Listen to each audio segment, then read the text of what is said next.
dotimo. Koro keteka chakre sa Rugines nyaka sa 3 mano marokinyi. Joyce Mbakoromo ibiro bedo kitaye. Nyakoromo Gejong chenro mar Mbakoromo abo bedo ka chako kod chal mar fwambo.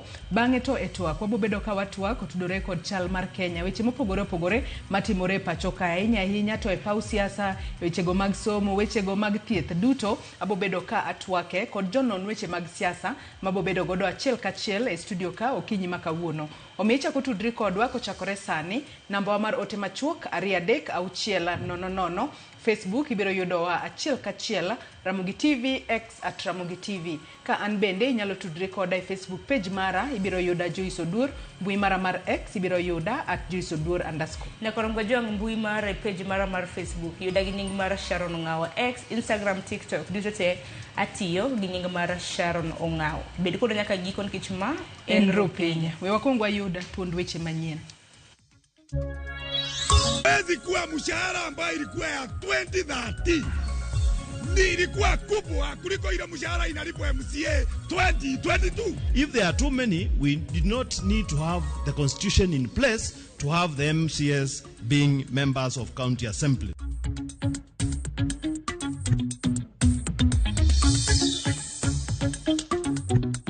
In this country, sometimes we take matters of life and death as if it is a joke.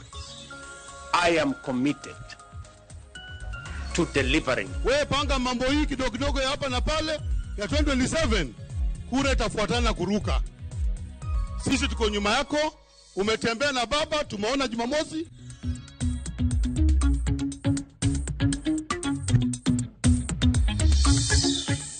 We talk to them and tell them what is required of them, what we expect them to do when writing those letters, and even assist us to bring the beneficiaries to court when the grants are supposed to be confirmed.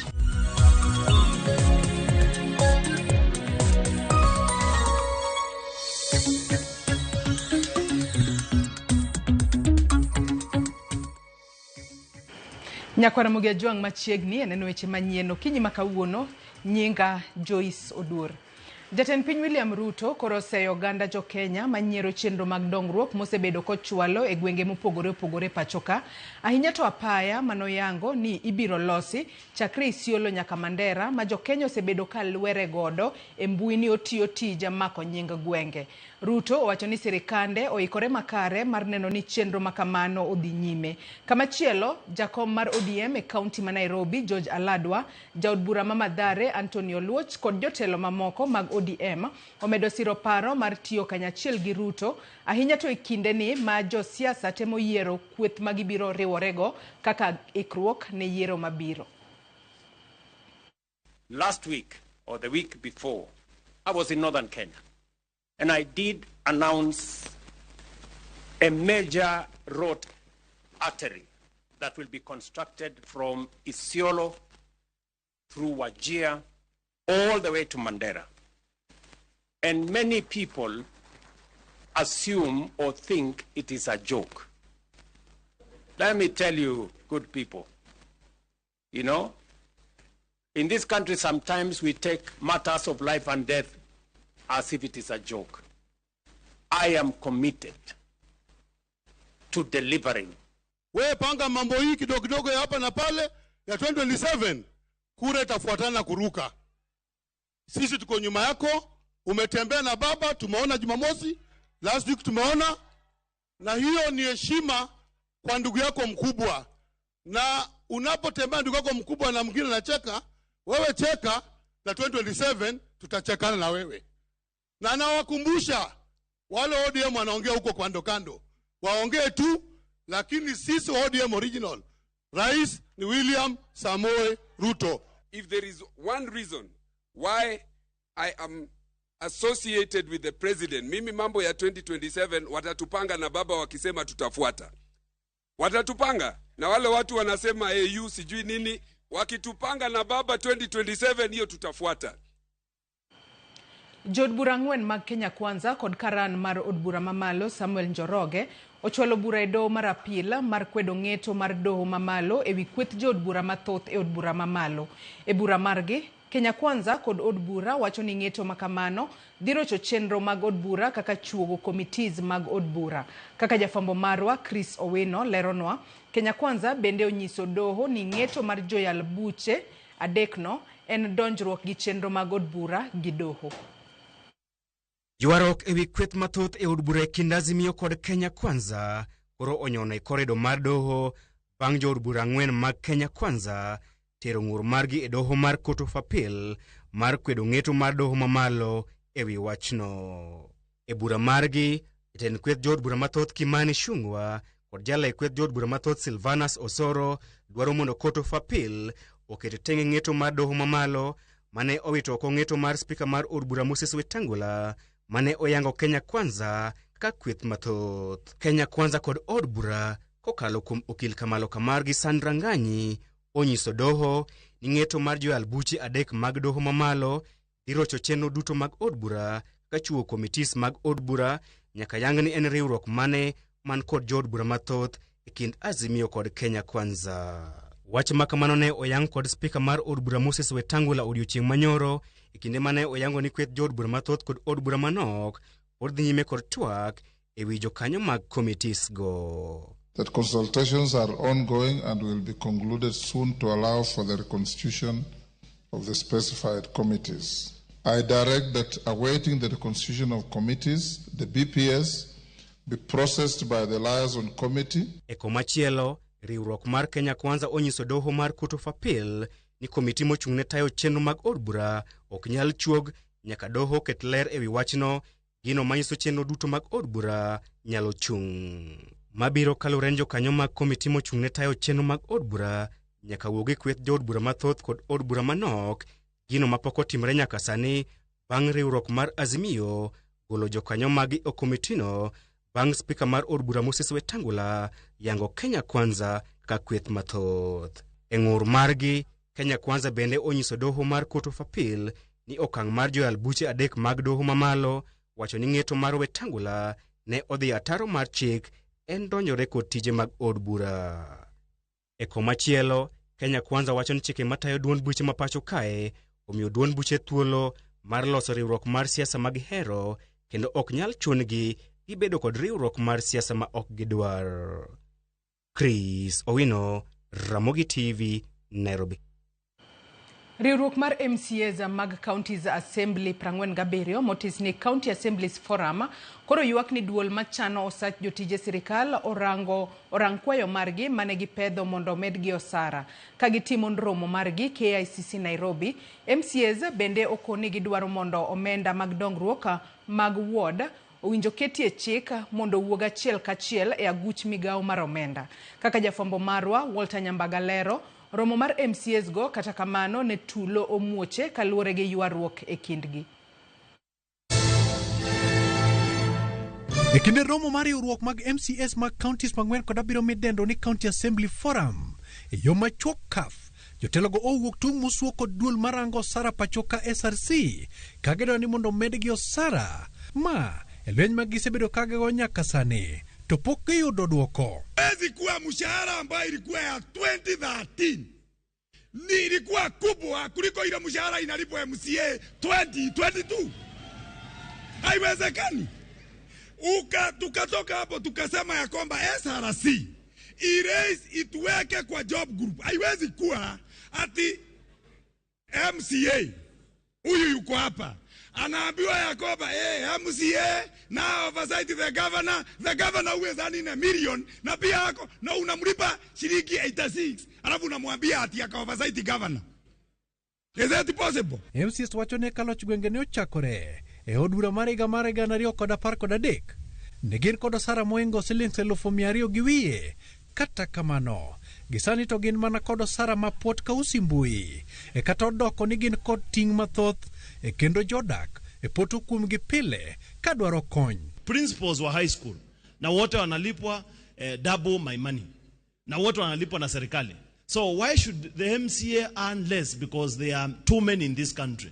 If there are too many, we did not need to have the constitution in place to have the MCAs being members of county assemblies. We must never lose sight of our core mandate, the oversight representation and legislation. Let us work together to safeguard devolution. MCS bedo ni mondo losi chik mabiro chiwo thuolo mondo chwalne gi omenda mag dongruok mag ward kawuok e migawo mar omenda. Bende gikone Senate mondo konygi njonyo paro mar chik moro makundo sirikal mondo migi omenda mag menyo tije tend county. We call upon the head of state and the Senate to fast track measures ensuring county assemblies' financial autonomy. The issues have been raised in this forum. I may not speak on behalf of the COG, I'm not the chair or the vice chair, but I have given them the promise that when I participate in those meetings, I will speak and bring their viewpoint in those meetings. Kuna mitihani ambayo imewekwa mbele ya jumba la Senate, na mimi kama seneta wa kaunti ya Nairobi nimewahakikishia haswa hili swala la kuhakikisha kwamba kuna uhuru wa kifedha wa hizi mabunge yetu ya kaunti. Romo mar MCS makaonda ladek menyo bero lwasi mar jotelogo moko ni dongruok nyaka yudre e kor gweng. Bizwa kuanzia 2013 na mpaka sasa tugali tunaumia. MCS go bende omakore amen eka gitudo achiel kuomgi ewi gajo moko kuomgi ewi manyora tichgi. Mheshimiwa anasema tutulie. Jikoro makajwang' tich ber ma ichude chudo machiwo geno. MCS ywak ni mondo duol marango osara pachoka SRC opod nigi gimoro matin. Ni matin ema pong'a data. Walter Nyambaga, Ramogi TV. KCC, Nairobi. Piny owacho oyango ni gisechako chenro mar kawo okang' mar chik ne jotelo matiyo e apise piny owacho ma oyude gi mibadhi. Ibiro chungi mondo gikaw ting' mar gimoro amora ma olal e apise piny owacho. Ma en kaluwore gi oboke ma owuok e migawo mar jotije piny owacho ma oyango ni mibadhi osemeno sirikal chopo chenro mag gi makare. Lydia Okeyo nigi ler.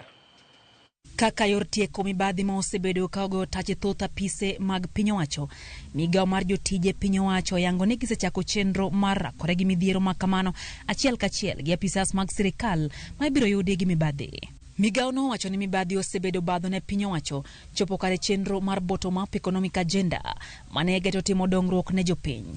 Mibadhi no osekelo lal mar mwandu, kethruok mar mwandu mag piny owacho, tiyo aoyaye gi pes piny owacho, keto tenge omenda ne chenro ma ok owinjore, kuo mar omenda kachiel kod golo omenda ma kwan ne ok owinjore gi mano mowinjore bed ni golo. Migawo no yango ni ibiro keta pisa mag piny owacho bedo kod ting' e mwandu mag sirikal ma olal ka oyud ni ok giluwo chike mata omenda mag piny owacho. Gitiyo marach gi omenda mag piny owacho kod rem chulo gope mag piny owacho kaka owinjore gi omenda ma otengne gope makamago. Ponono ne oyuda pisa mar piny owacho gi ketho mar mibadhi. Migawo no wacho ni ibiro kawne gi okang' mowinjore mar chik kendo ibiro ketgi gi kaw ting' mar mwandu sirikal ma olal kama oting'o chudo mag omenda molal, duoko mwandu mokwal gi mamoko. Kaka yor neno ni chik makama oketie tim, piny owacho mi apise omenda mag apise piny owacho nyaka tarik 14 dwe mar 4 higani mar nywando kengegi e chike matawo migepe mag omenda e apise piny owacho. Lydia Okeyo, Ramogi TV. Riwruok mar jotich e mbalariany ma Nairobi UASU koro dwaro mondo sirikal oriembie tich jakom mar duola mar mbalariany no Ngire Amukoa Anangwe. Kotelnegi kod jakom mar UASU e pachoka Grace Nyongesa, UASU lero ni telo marach, mibadhi kod tiyo arietha gi omenda mag piny owacho sani hinyo sekta mar somb mbalariany. Simfros Okinda miyowa mathoth. E okang' machielo mbalariany ma Nairobi oyudore kama tek. Solidarity forever. Riwruok mar jotich UASU seyo tend duol mar mbalariany no kuom gima giwacho ni telo mar agoko tiyo arietha kod omenda kachiel kod sano gima jotich gima kidek wito tat somo no e dand guogi. E twak margi kod jofwambo, UASU dwaro sirikal mondo ring mapiyo kendo res mbalariany no e lwet duol mataye magiwacho ni nyalo biro miyo mbalariany ma Nairobi podho. The University of Nairobi as we know it is dying. That is the truth. And we say this not to create panic. University of Nairobi has been hijacked by buccaneers. And it is now a theater of intrigue. We have seen Moi University being strangled to death. Public universities must get the protection they need. We are calling government to protect the University of Nairobi. It's a national asset. We cannot allow it just to collapse. Jopuonj go mor kod chenro mar higni 2 manyocha oyangi kod duol man mbalariany no ka giwacho ni otime ataro mar chik ma ok onywando kata pachgi kendo chal ka gima iko mbalariany no mondo bi ouse. This document illegally wants to tinker around with the composition of the council so that it includes legal and management experts who we know already are identified. Staff are unaware such a document even exists. They are uninvolved. Gilero ni kato bedo ni mbalariany no sani laka gi chonge kalore kod omenda mamedo mana duono. Duol mar skul no motelne kod ngire ya mkoa Nangwe ogero chenro madhi medo ya omenda matin ma mbalariany no odongo sani. The Chancellor is also going ahead to become a cost center by even establishing an office around the towers. All these are cost center issues, yet we are talking about an institution that is in financial dire straits. That document, again, burdens the university by suggesting that the council should have bi-monthly meetings. The cost of hosting council in one session is close to $500,000. The Chancellor is having a viola, which is being paid over 500,000 shillings by the university in current per month. He has 10 security armed police to guard him. He doesn't have confidence in this nation. He's from a different country, from outside Kenya, and if he thinks that Kenya or Nairobi is so unsafe for him, he should go back to his home country.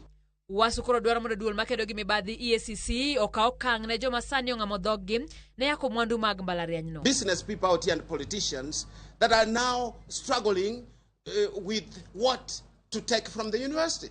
There's some who have actually eyeing land that is just behind KBC, the studio there, between Boulevard, around there, apartments that belong at the graduate apartments. They want to grab it.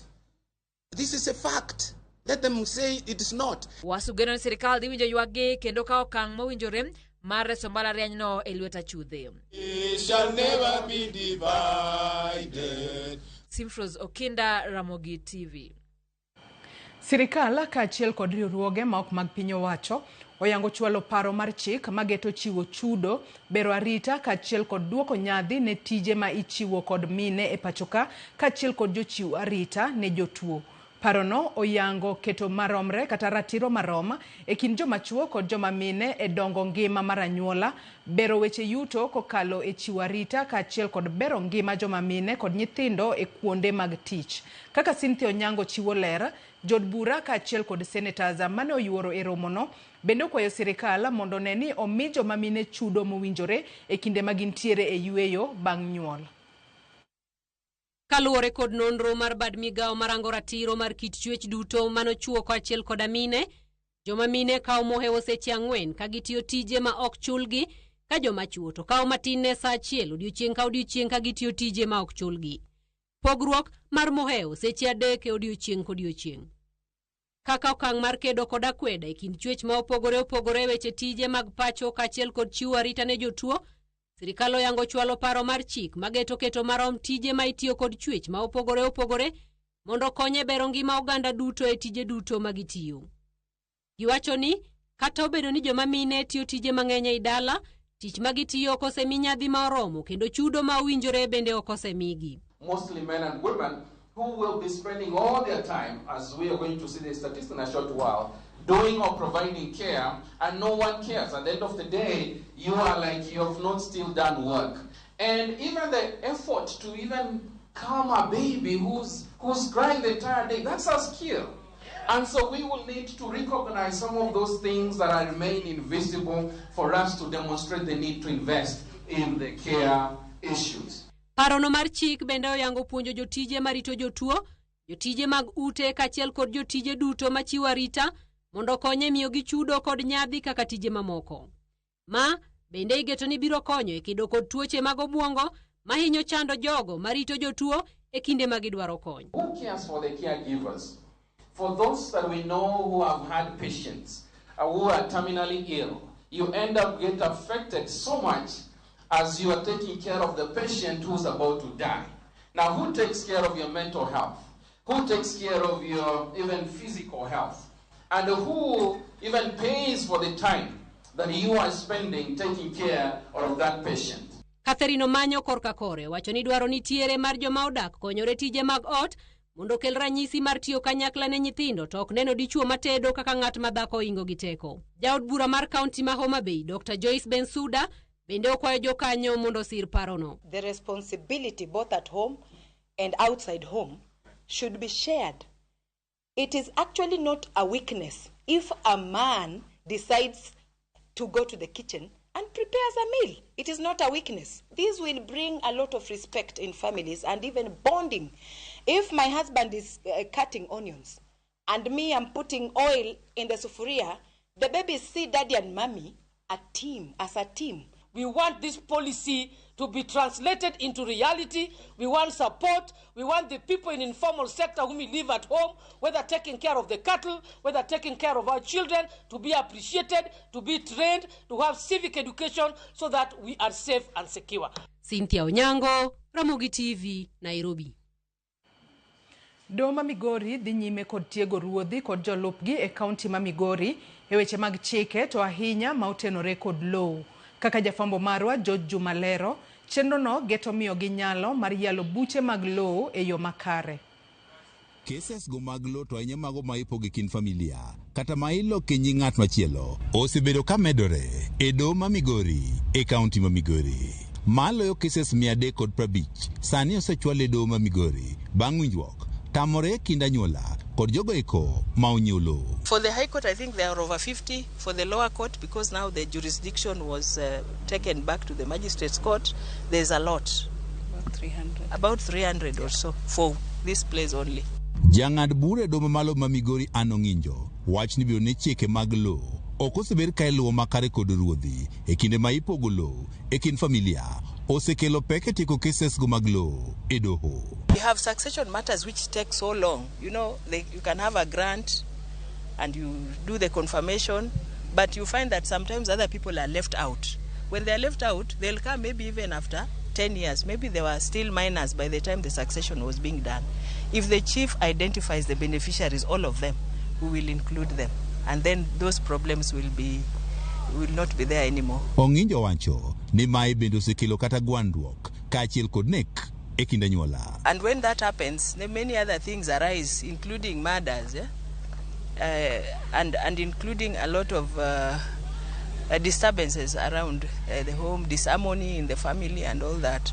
So we felt like we should talk to them. E okang' mane ni wechego mag pogo lowo kata loko lowo e nying ng'ato machielo otim makare, doho ma Migori dhi nyime kod tiego ruodhi kaachiel kod jolupgi e chikego mag lowo. The chiefs are stakeholders in the Court Users Committee, a very major stakeholder.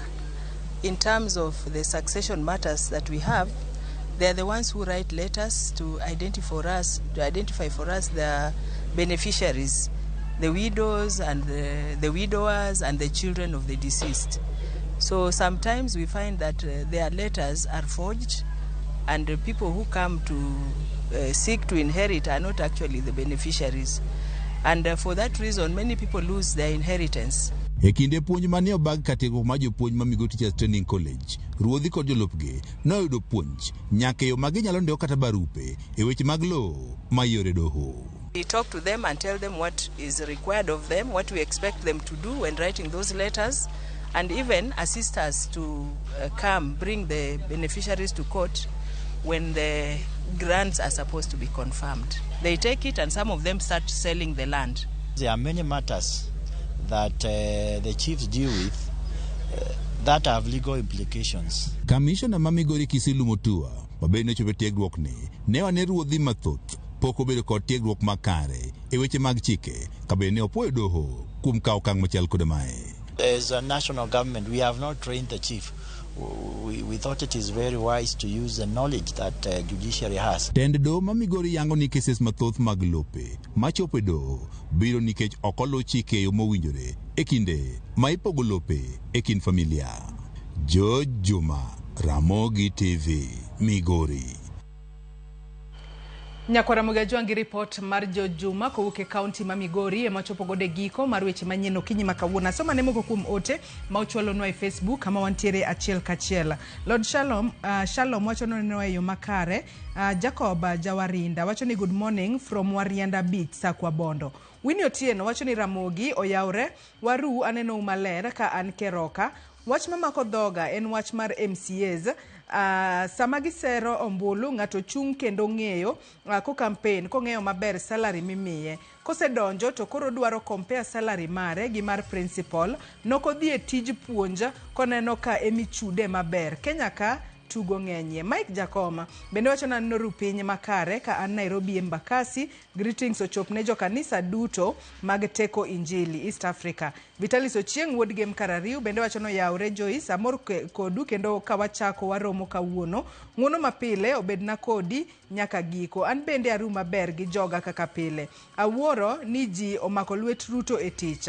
Karagin jomage matuta ema dorito wawinja kaka chenro dhi mbele. Jalango Tieno wacho nenowa ka intere wichlum. Karuth Nyathi Ochieng bende wacho no yaure Joyce Umoja Enako wachio maber. Erokamano ne Nyasaye kuom yawonwa piny. Nyakwara Mugajwang betudri kodwa kichwalonwa paro mora kotudore kod chenro marwa duto mar okinyi makawuono. Akaw mana yoyo madundo gi sani bang'e to nyawadwa Sharon Ong'ao oseikore yo makare mar kelo ni nonro mar gazet. Kik idhi mabor.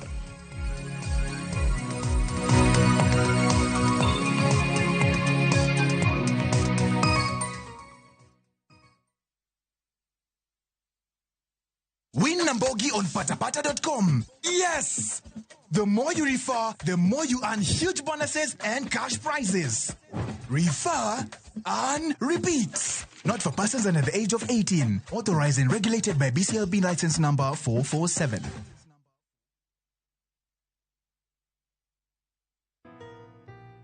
Babe, sijui nianzie wapi. But ukweli ni kuwa na kupenda tena sana. Nikiwa na wewe, usikia nimekamilika. Kwa busu lako, kumbatio lako, aki nguvu uniisha. Tabasamu lako hunimaliza. Sema tena nisikie kuwa unanipenda na hutoniacha kamwe. Na kupenda sana mpenzi. Dial *811*447# to get Nakupenda Mpenzi.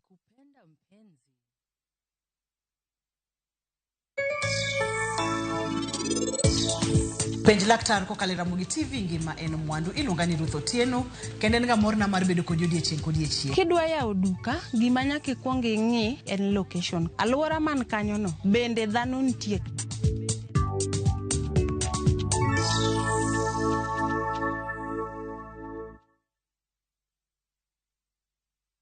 Discover faith, history, and culture with View Travel's Uganda Martyrs Journey from 1st to 4th June 2025. A journey of learning, reflection, and spiritual enrichment. Walk the Martyrs Trail, visit sacred cathedrals, experience Pilgrim Day at Namugongo Shrine, and explore vibrant Kampala. Starting from $925 per person sharing, tailored just for you. With View Travel, pilgrimage yako iko sorted. Book now and lipa pole pole. Visit viewtravel.com or call and WhatsApp 0703 254 254. View Travel. Dream. Explore. Discover. Be isei korine miel. To bendi sei korine thumbe mamit manyien manyasani. Wakelo ni mixes malit kabisa kod miel manyasani.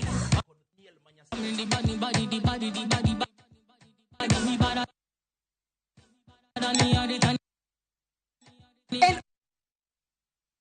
of course, ngeso kanya kumwajua Krista mwa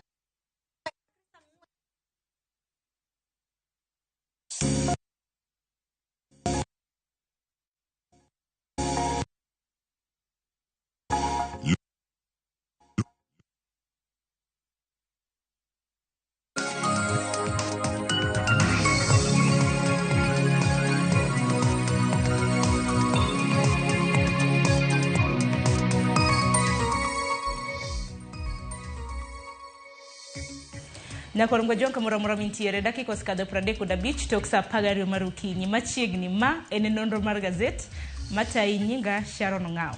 Okinyi makawuono antiere gi Raymond Jowi ma bende en jafwambo wadwa. Jowi amusi ni good morning. Ichio machal nade? Sharon oyawra ahinya. It has been long. Koso wachinango nyaka ne. Nyaka no bed kode nonro mar gazet. Nyaka no bed kode nonro mar gazet. Kata kamano mwad nendre ge studio ka kinde kibiro. Kato wanenore. Ndo wamuse mani koro pok wayudo platform. Achiew maber. Pod weche thoth. King'iyo yiero manotim Addis Ababa. Ing'eni pod onyuolore. Kawuono ka ng'ano wacho ma ino kanyoro be mama chogo koko e parliament kujo kuluonge lunga chieng' ne William. Koro mago gik moko mabe pod biro medo mana nyuolo conversation kaka wadhi. Kata kamano aneno ka wan go boke kaka pile. Mano ma Daily Nation gi mano ma The Standard. Weche momeny beto pogore matin kata kamano gin weche mabende samoro dipoko miyo janeno marwa Siso. Kawuono dhi onyiew gi nyewa te mondo gisom nikech gimit te to gipogore. To kaka jafwambo no kamane madhi usore kaluore gi tor weche momipek. Aneno kaka kawuono Daily Nation omenyo weche ma beta nigi pek. Aneno romo manotim e kind jalup ker manothich oko. Aneno weche mag thicho oko mag jong'ad buche. Aneno kanyo weche mag mabende dhi mbele mag dongruok mabende ker temolos. Aneno ka Daily Nation beta odwa keto sigana mopogore mabende nigi pek. Kata kamano Standard be okrach. Aneno ka omulo weche ma ochung' gi keto weche go mag kwe mane piny Kenya oketo e kinde gi piny mano mar South Sudan. Kata kamano aneno ka mano mar Sudan. Kata kamano aneno ka ber mondo mi wachak ne Nyakora Mugajwang' gi Daily Nation ni mar oting'o sigana mopogore kata kamano gin gi pek gite. Mana kamano Nyakora Mugajwang' biro bedo kwa chako gi gazet mano mar Daily Nation. Omiethor wach gi dholiech kanyo Kome top judges fight for survival. Ben nyaka gisani Nyakora Mugajwang' doho maduong' mano mapacho ka bende iwacho ni ogeng'one judicial dual mano mar JC Judicial Service Commission mar mondo mi kik dhi mbele gi bura mano mar thicho oko jong'ad bura biriyo mar doho maduong' mogik mano Supreme Court. Mokwongo ng'ama ne nigi lweny mogik e kind jong'ad buche gi te ne en jang'ad bura mano maduong' mano Chief Justice ma bende orik nosetelo mbele kanyo noseor nyaka kwayo kineno ka nonro nogolo ni maloyo buche 27 duto nochwal ka propose kata ka chwalo dwaro mondo mi thiche oko e apisi. Gigo moko kuom gik mane bende olu mane wacho ni ketho mage en moko kuom buche mosebedo ka kawo thuolo malach, weche go mag mibadhi mosebedo ka kwako bad doho kaachiel koda bende tudruok ma ok osebedo makare e kinde koda duolo mar okinde. Kata kamano nyaka koro saneno ka bende koro gin gi yweyo matin ka koro wach ni koro chung buche duto mathicho gi oko. Kata kamano penjo mara maduong' ni ma itimo nang'o mondo mi omedo thuolo madhi nyime gi tich koso en ni oseyud ni gionge koda mibadhi nikech king'iyo moko kuom ywak manochwal koda Nelson Havi ne gin moko mane gi pek to pila jawacho ka kaendi ni onge ng'ama nyalo reso ji kok en duol mar The Law Society of Kenya ni mar kibiro duol mar polise iyudo ka jatend polise igwelo gi ker, kibiro bende doho ya ogai mar doho bende igwelo gi ker. Koro iyudo ka samoro nitiere limit ma ginyalo tiye nikech at the end of the day appointing authority ok inyal chimo tir. To duol mar okinde pacho kaendi Law Society of Kenya en duol mochung' kar kende. Koro kinde duto ka gigolo duol onego bed ni wawinjo nikech gin onge ng'ama gin answerable to. Koro kane giwuok through Nelson Havi gi okinde mamoko ma gigolo ywak ne ber kane iwinjo ywak gigo nikech nowach ni dhi ket ywak go apia kama mondo ng'egi ane kendo luonga okinde gi mondo mi ogol pachgi. Tingeni jo ipenjane ni samoro ng'ad dwaro mar mondo mi jong'ad bura mag doho maduong' mogik mar mondo mi othichgi oko. Samoro ka Nyakora Mugajwang' akia jong'ad bura mar doho maduong' mogik mano Supreme Court ibiro bedo kineno gi kanyo Nyakora Mugajwang' kopogre gi ugai mar doho Mathakome nitiere kanyo jadipo gai mano mar doho Philomena Mwilu, nitiere Justice Isaac Lenaola, Justice William Ouko, Justice Smokin Wanjala, Njoki Ndung'u kanyakla kod Justice Mohamed Ibrahim. Koro penjo maduong' ni nang'o ng'ad dwaro mar mondo migol gi oko nikech iseyogi ne gisebedo ka ginyiso tije makare e apisi. Mokwongo jok mane dwani mondo gol gi oko ne en okil Nelson Havi ka achiel koda naneno kanyo Nitiere kendo iwacho ni petitioners ne gin adek kata mana jok madadwar mar mondo mi othich gi okona gin adek. Nitiere Rafael Tuju kokadho e kambi mong'ere kaka Dar Limited. Nitiere Nelson Havi ma bende ne en ker machon mano mar LSK. To bende nitiere jang'ad bura mong'ere kaka Christopher Rosana. Duto te ma bende giwacho ni judges kata mana jong'ad bura mar doho maduong' mogik. Okong' mondo iseyo gi ni ok gisebedo ka ginyiso tich makare, incompetence and misconduct. Kade ber nonego bed ni bura ne chwalo nyaka daka mogik mondo jok mano chwalo ywakgi ne miwa moko kuom neno ma gin godo. Ae bende mi judges gi nikech kinde ka kinde wasebedo gi ywak e nyim doho. Mokwongo buche makao thuolo malach. Aja nyiso ga fata samoro kwanono oboke kaendi gi Joyce. Awacho ga kaendi ka jofwambo koluwo timo follow up e buche mantiere doho. To bende wich wil goda wila kamano endo. Samoro yudo kata ka ng'ato osemanyo ratiche kuom thuolo malach. Alafu bende ka chopo kamoro yudo ka koro doho onge duol. Yudo ka kinde ma bende doho ne yware gi jatend polise. Kengei. Yudo ka ne igolo chik to ok lu kaka dwarore nyaka daka mogik. Kata kamano nyaka gie sani we wamigi thuolo mondo migi tijegi kendo wang'i ka lokruok nyalo bedo nikech jok mano chwalo neno kata mano chwalo ywak pod gintiere. Po nono ni gibiro neno ka doho loko tich kaka tiyo mapile. Then gibiro nyisowa kata kamano nyaka gie sani anto gi korka kora ok ayie gi yweyo kata fuong'ruok momigi no kapok no winje ywak mag joma nochwalo ng'ur kaachiel koda gin bende ne giwach korgi. Bura ne anyalo wacho no ng'ad gi malo kapok ochopo e tiende kamano ne jopiny onego winj nikech adier iyudo kata ka tok ng'eto mar yiero mar higa 2022 nitiere kaka jopiny pod nigi mirima gachiel kuom jong'ad buche kendo ne girito mondo chopo ne daka mogik mondo embe kete piny mondo wuone maler. Koro anyalo paro nyaka gi sani en justice denied ne jopiny ok nikech gin gi sadha gi miyo no kata kamano ne ber mar mondo mi yalgi mar mondo mi ng'e adiera ni kanye kata kamano kod ng'wajwang' wach makamano ibiro bedo kisome ite mar 4 kanyakla kod ite mar 5 jowi kod ng'oma piyo piyo ite mar 6 bende odiochieng' manyoro nyakor ng'wajwang' mane en jali jatend piny mano Rigathi Gachagua nobedo koda romo gi jatend duond bura mano mar Wiper Kalonzo Musyoka kanyakla kod jatend duond bura mar DPK mano Eugene Wamalwa. Bende ni ang'o matedore nyakor ng'wajwang' nikech bende osebed ka iwacho ni chal ka gima gidwaro biro gi kweth machielo manyien. Wachak gi ka. Ng'ane jogi gi kuonde ma giwuoke. Chak gi Eugene Wamalwa. Owuok e gwenge mag Imbo mar piny Kenya Western. Gotik. Bi ir Kalonzo Musyoka owuok e gwenge mag Ukambani. Gotik. Kendo kete kiduonga mane nie bura ni aneno kanyo jalup ker mano thich oko mano Rigathi Gachagua. Aduoki Western kata Imbo mar piny Kenya. Ng'ane winjruok manotime kindo gai mar duond buch ODM Raila Amolo Odinga gi moko kuom kweth jotelo mawuok Imbo mar piny Kenya. Odhi godo e kore mar Kenya Kwanza. Mago jodito mawuok Western. Ing'iyo ng'ato kaka jakom mar Kotu Francis Atwoli. Ng'ane kaka osebedo kowuoyo politically. Zeda unindo korka government koni kata en kor Raila Amolo Odinga koni endi. Chak ing'i kweth mar migosi Raila Amolo Odinga. Idhi yudo kanyo Edwin Sifuna, idhi yudo kanyo Tim Wanyonyi, idhi yudo kanyo endo Oparanya. Koro kikawo Oparanya tiriwo gi Atwoli, tiriwo gi Mudavadi, tiriwo gi Wetangula. Alafu iketo gi against Eugene Wamalwa. Ere ng'ama nyalo bedo gi ushawishi e gwenge mag Western Kenya. Kicha kiduogo tidhi yudo kuom ng'ato kaka Kalonzo Musyoka. Osebedo regimes gi te chakre ndalo Moi. Kata kamano pok oyudo gima nodwaro cha. Mano kaka ipenjo, be nitiere gima tedore? Anyalo nyisi ni yes, nitiere gima tedore. To ng'iyane nikech at the end of the day, Sharon, siasa ma Kenya kaendi igoye based on tribal line. Ing'eno duchi manyoro na ibedo gi romo magawa moro bure Nairobi ka kuom thuolo mar seche 2 chakre saa 5 nyaka rom kanyo saa 7 mano mar odiochieng'. Jofwambi ni wahero dayo dho jotelo gi. Kwaseneno ka gintiere koda romo. Odiochieng' manyoro ka na gipanjo mano mar wacho ni romo makamano ne ni ang'o. Kata kamane kinde mokalo mane en jatend piny Kenya nowacho ni obro bedo ka ochiwo lendo makende ni obro bedo kotiyo koda kweth mane.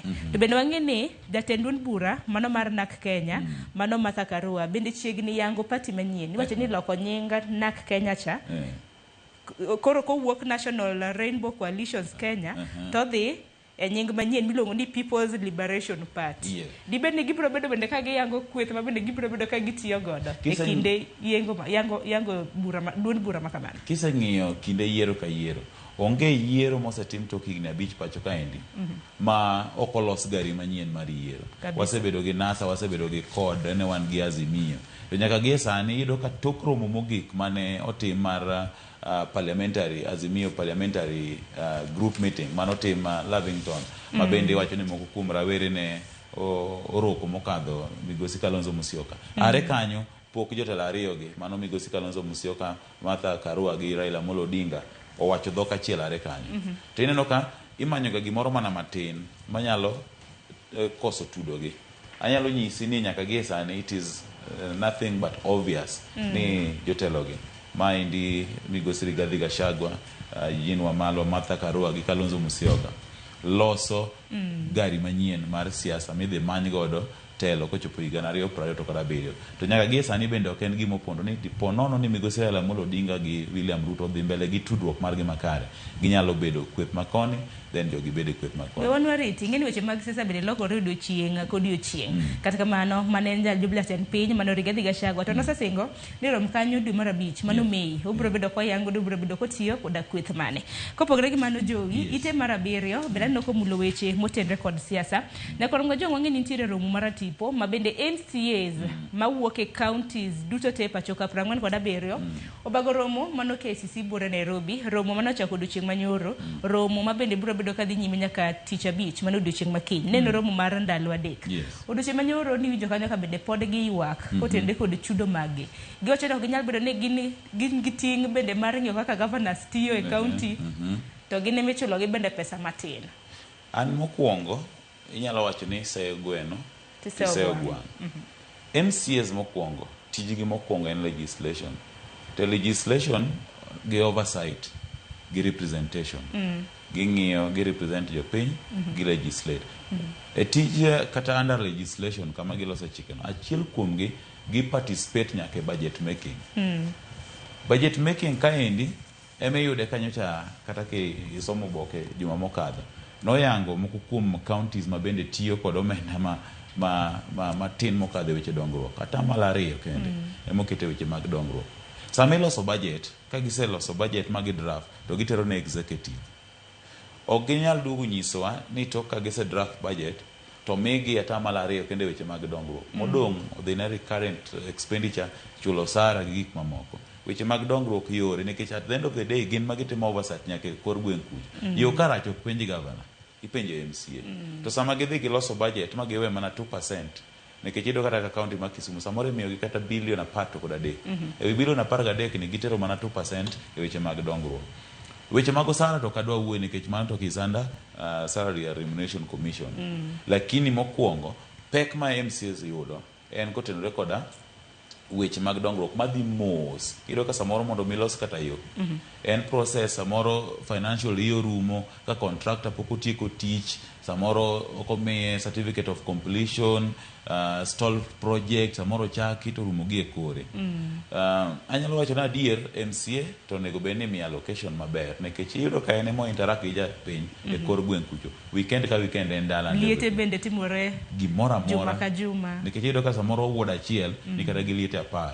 Liete 10 gi kidwa tero siling 1000 achikana ni 3,000 nicha neno ka Mikai Ben Suda beno ywak. Nikech ok ne MCAs kende ma bende na ywak. Nano kata mana ka jaod bura kaunti ma Homa Bay mano Joyce Osogo bende no ywak aluore kod liete.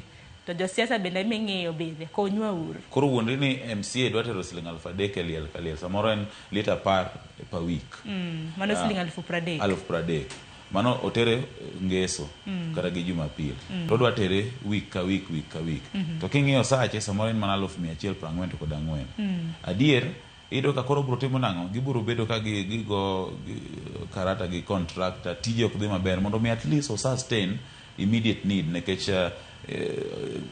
konyruok to siko. Nikech ang'eni ywak ma bende pod gichwalo ywak ne en kaluwore kod omenda manong'adi. Wang'e ni pok mar omenda ma bende osebedo ka dhi ne counties nong'adi gi siling bilion 4. Giwacho ni chenro ma kamano bende osebedo ka thiro dongruok e counties mopogore opogore. Ang'eni romo ma kama pod dhi nyime mano KCC bore Nairobi wan kaka TV Maramogi pod waluwo. Odiochieng' ma kawuono bende wabiro bedo kwa winjo ni giwuok kod ang'o nikech gidwaro mar mondo mi medgi omenda mabalang' mag allowances medgi osara bende budget ma bende nong'adi counties mar mondo mi odwok e wang'e. Wan warito ng'iyo kapo nono ni mago duto tibiro bed kitikete tim. Tigeni higa mokalo bende ne gibedo gi romo ka giwacho ni mar mondo mi medgi osara en mpaka manogore mogore nikech MCA dwaro osara bang'e jod bura bende dwaro meto mar osara governor senators e kin mamoko. An gima neno maber monego bed ni timo kinde moko Migosi Raila Amolo Odinga ne okelo paro moro ni mondo med allocation mar county kowuok atamalo 15 nyaka atamalo 35. To koseket kamano to nidhi mi MCA agulu margi mar atamalo 10 mar omenda duto mitere county. Kar dhi kwayo sach gi mano is just a short term solution. That gidhi to gi wuog in the National House gi the Senate to mondo ter proposal e Parliament mondo med allocation mar county from 15 of all revenue collected pacho mangima mondo med gi kowuok atamalo 15 nyaka atamalo 35 mondo mi MCAs agulu margi mar atamalo 10 gi control e county mondo weche dongruok olandre. Koka mane magi dwaro. Koka mano to of kodo ko bi fail effect ma devolution e gweng. Por gibiro dhi mana nyime gi ywak weche mag dongruok pod gibiro mana dhi nyime gi iro mos ma ok waneno effect. Wabiro neno okang' ma bende ibiro bed kikawo wang'ne mapiyo piyo Jowi bende kapok sa achiel oromo mar mondo mi wamule nyikora Mgajwang' sigana mopogore opogore. Ineno kanyo looming mini polls iwacho ni pose an acid test for Ruto and Raila. Nyakoro Mgajwang' wang'e ni nitiere put ma bende ochung' ne yiero commissioners. Aparo ni pod dhi nyime pod nono ni dwaro bedo commissioner kadul mar IBC. Aparo ni kepo pod dhi mbele chenro mar daw dhogi pok ochako. Kata kamano wang'e gima timore pachoka. Nitiere iwacho nitiere wards man nono nitiere kar chung' od bura man nono e kind mamoko. To bende nwaneno kata mana Jumane gi Juma cha man wachako ka bende senator e county mano Mabaringo no wito ngimane kanyakla kod jaod bura mano Mama Lava bende no wito ngimane. To kik wi wawil bende mana en jaod bura ma Ugunja bende sani no mi no pod ne lemo do manyiso ni jo Ugunja bende onge kod jaod bura. Banisa jaod bura margi ne otho bende aparo ne en mana higa moro cha nyaka sani gin bende gionge gi representation. Koro ipenjo ni kinde ma bende koro ibiro bed ki osechuoga commissioners mag IBC acid test nika nikech mokwongo Malava jaod bura mare ma bende koro tho mani Njendi noyier kod duond bura mar ANC to ANC ng'ini nosebano piende sani koro giseriwore gi UDA. Ing'eyo mae mana kaka jogo wacho ni en acid test adier nikech nitie gimoro miluongo e siasa ni zoning. Ng'ane wacho ni Joyce ini wuok Seme Sharon ini wuok Kisumo watem ni kochakore Mamboleo kanyo koro waweni ina Jowi ni wuok Nyakach kochakore Rae kadhi Katito kanyo waweni maendi en acid test mana kaka gikeleno ni mar odhi yango apia winjruok nikech idhi yudo ka koro duond bucho ODM wacho ni kaendi koro ok wadhi chunge ng'ato waweyo mondo mi duond bura ma kama ema mondo oket ng'ato. Ugunja bende idhi nyis kata David Ochieng in koro iluonge ni MDG David in koro kik ichung' ng'ato kanyo wewe kanyo ja ODM modhi. Kineno kamano timore nyaka wachop kanyo eka wabiro ng'eyo ni to winjruok manie kind jotelo ariyo gi mana kaka wach ni en acid test be en gima standard adier koso en mana wacha mondo iki otas. To kineno kwa biro chopo chieng' kata midhi tim yiero ka od bura ma Malava ka Njendi to yudo ko wach ni oyo wene duond bura kata mar Ford Kenya imuchuma timore kamano. Koso nikech koro sani wantiere broad based. Ing'eni broad based ni ben gimoro ma pod ok chunga yanga en mana gima imanyo mana kaka inyalo tene ka waduogo kwa UC to kik wawuo marach wi Raila waoya mondo gino dhi maber. Koro en gima pod imanya manya kaka kides en tong' moro. Koro kamane manyalo chunge imara to gibiro timo for the sake of their unity mondo gi cross over to 2027. Mumena neno ka jadiko ndike ni acid test. En acid test gi adiera. Kata kamano we wan wariti mar mondo mi aput mabende no chuogi mano mar keto commissioners mag IBC ka. Mar mondo mi koro ketgi mar mondo mi wane kaka yiero ibiro bed ka itayo e wards constituency makamage. Adar mar mondo mi aduoki chien ite mar adek. Ntiere jal moro mabende wuok e pinje mago mag Ingeresa nyinge Campbell Scott. Na nitiere romo moro mabende nobiro e pachoka wach makamano nitiere ite mano mar adek. Jal makamanya korom Gajwang' na nitiere romo moro mabende nobiro timo e magawa moro ka. Kata kamano wacho ni ndache ya no wuok no mall e piny mar Britain kobiro e pachoka ndache koro oselal nyaka sani okwach kich timo nonro mare ma jal makamano jahiga 58 mabende iwacho ni en director madito kata office kata na mongere office mantiere piny London mongere kaka kembe matimo analysis gi koro wacho no biro romo moro Westlands e bagawa moro romo mabende no bire bang'e koro ndache ok yudre koro penyeri to kara odhi kanye ng'ano teke. Ing'eyo gima samoro government bende samoro gerga godo Sharon en jok man gi lony ewi weche mag chiwo data and analysis mag data nikech iyudo ka DCI seeks Interpol help trace. Ang'eyo wach moro bende sani dhi mbele pacho ka indi mano mar consensus numbers jogo ma sio medore jogo ma keno register samoro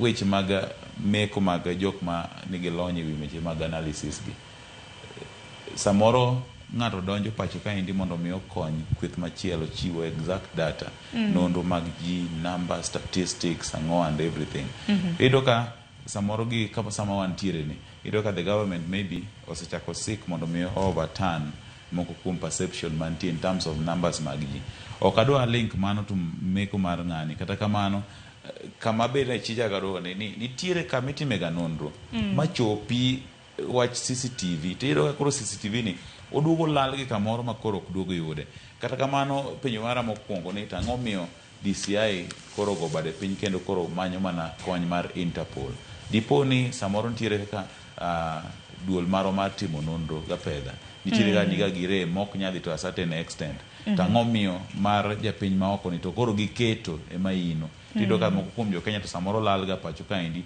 to kata ng'ama timo nonro past meko ne to onge iyudo ka nego tim nonro makare nikech ing'eni mabede duogo kata mana chia mar jo madwaro timo limbe pacho ka dok chien nikech ka iwacho ni conference makama ne en conference maka ondala dek nagi bende nochako chien tich ariyo to jal makama en bende nochopo iwacho ni pacho ka chieng' iwacho ni chieng' Jumapil kata kamano ka nodhi hotel makamano kama nyasi makamano nego bende timore to en mana ng'ate mana apani noteke nikech ok onyal mana lal kamano kimanye to ok yude aparo ndo kwach kich nego koro reda nena nonro mar geyo makare mana kaka wacho ni samoro dipo ka oketho winjruok e kind piny Kenya gi pinje maoko mwaso jok mosowuor gi pinje nikech ng'eni maendi owuok e pinjego maoko ma bende otiyo koda riwruok ma bende duong' matimo nonro pinjego maoko to kobiro to lal Kenya kaendi piny ma bende okwongo held accountable en piny Kenya kata kamano bende wewa ni duol mochung' ne timo nonro thuolo mondo mi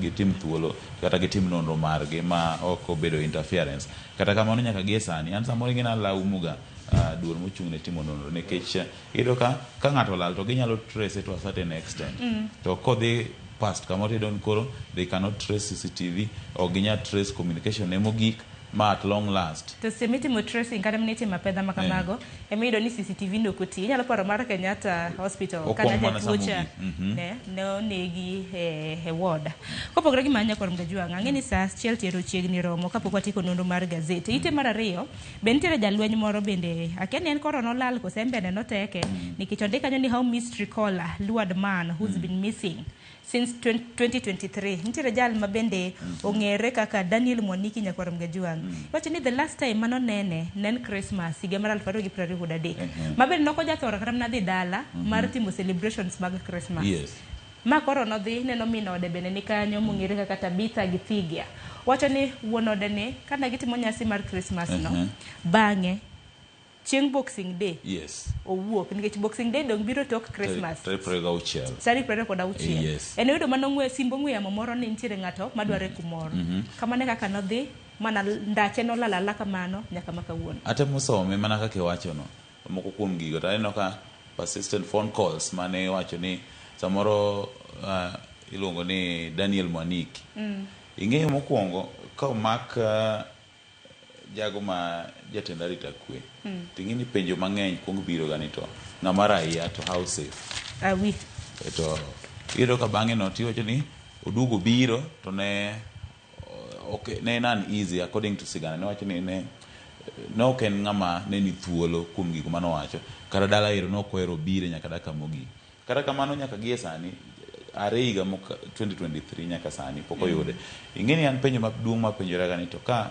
ng'at ma nigi lony e wechego mag arita kwe ema nyalo lal mysteriously kama endi ok wadwa link gi wechego mag kosa arita kwe lakini waduogo penjo maduong' ni how safe ng'ama raia anta seko ramna jotim nonro weka beri ka ramna kaka how safe are we nikech ka njal mano gochne nang'me ni cases mamoko icholo mapiyo kidwaro tek ng'ato kata ramna kidwaro yud ng'ato nitiere cases mamoko ma nyake ot imanyi nyaka kama intiere to koro jalne nang'me ni kik ng'i kata ramna data weche mag data protection ng'i ane na luwa ne ng'ano gochone nikech kana simbe inyalo kata ramna bedo onyalo bedo trace aparo ni main ting mago mag jotim nonro pacho ka ing'eni sama weche mag ndhicho kaachiel koda moko mag nek medore pacho ka indi to en ga gi en paladerie either ochiewo bad migawo mochung' ne timo nonro kata okelo luoro konchiel kata kamano ana believe ga ni samoro amora ma gimoro timore en ga gi negative gi positive side ne kinde duto ajatiyo ga ni maendi samoro onego bed ni na wake up call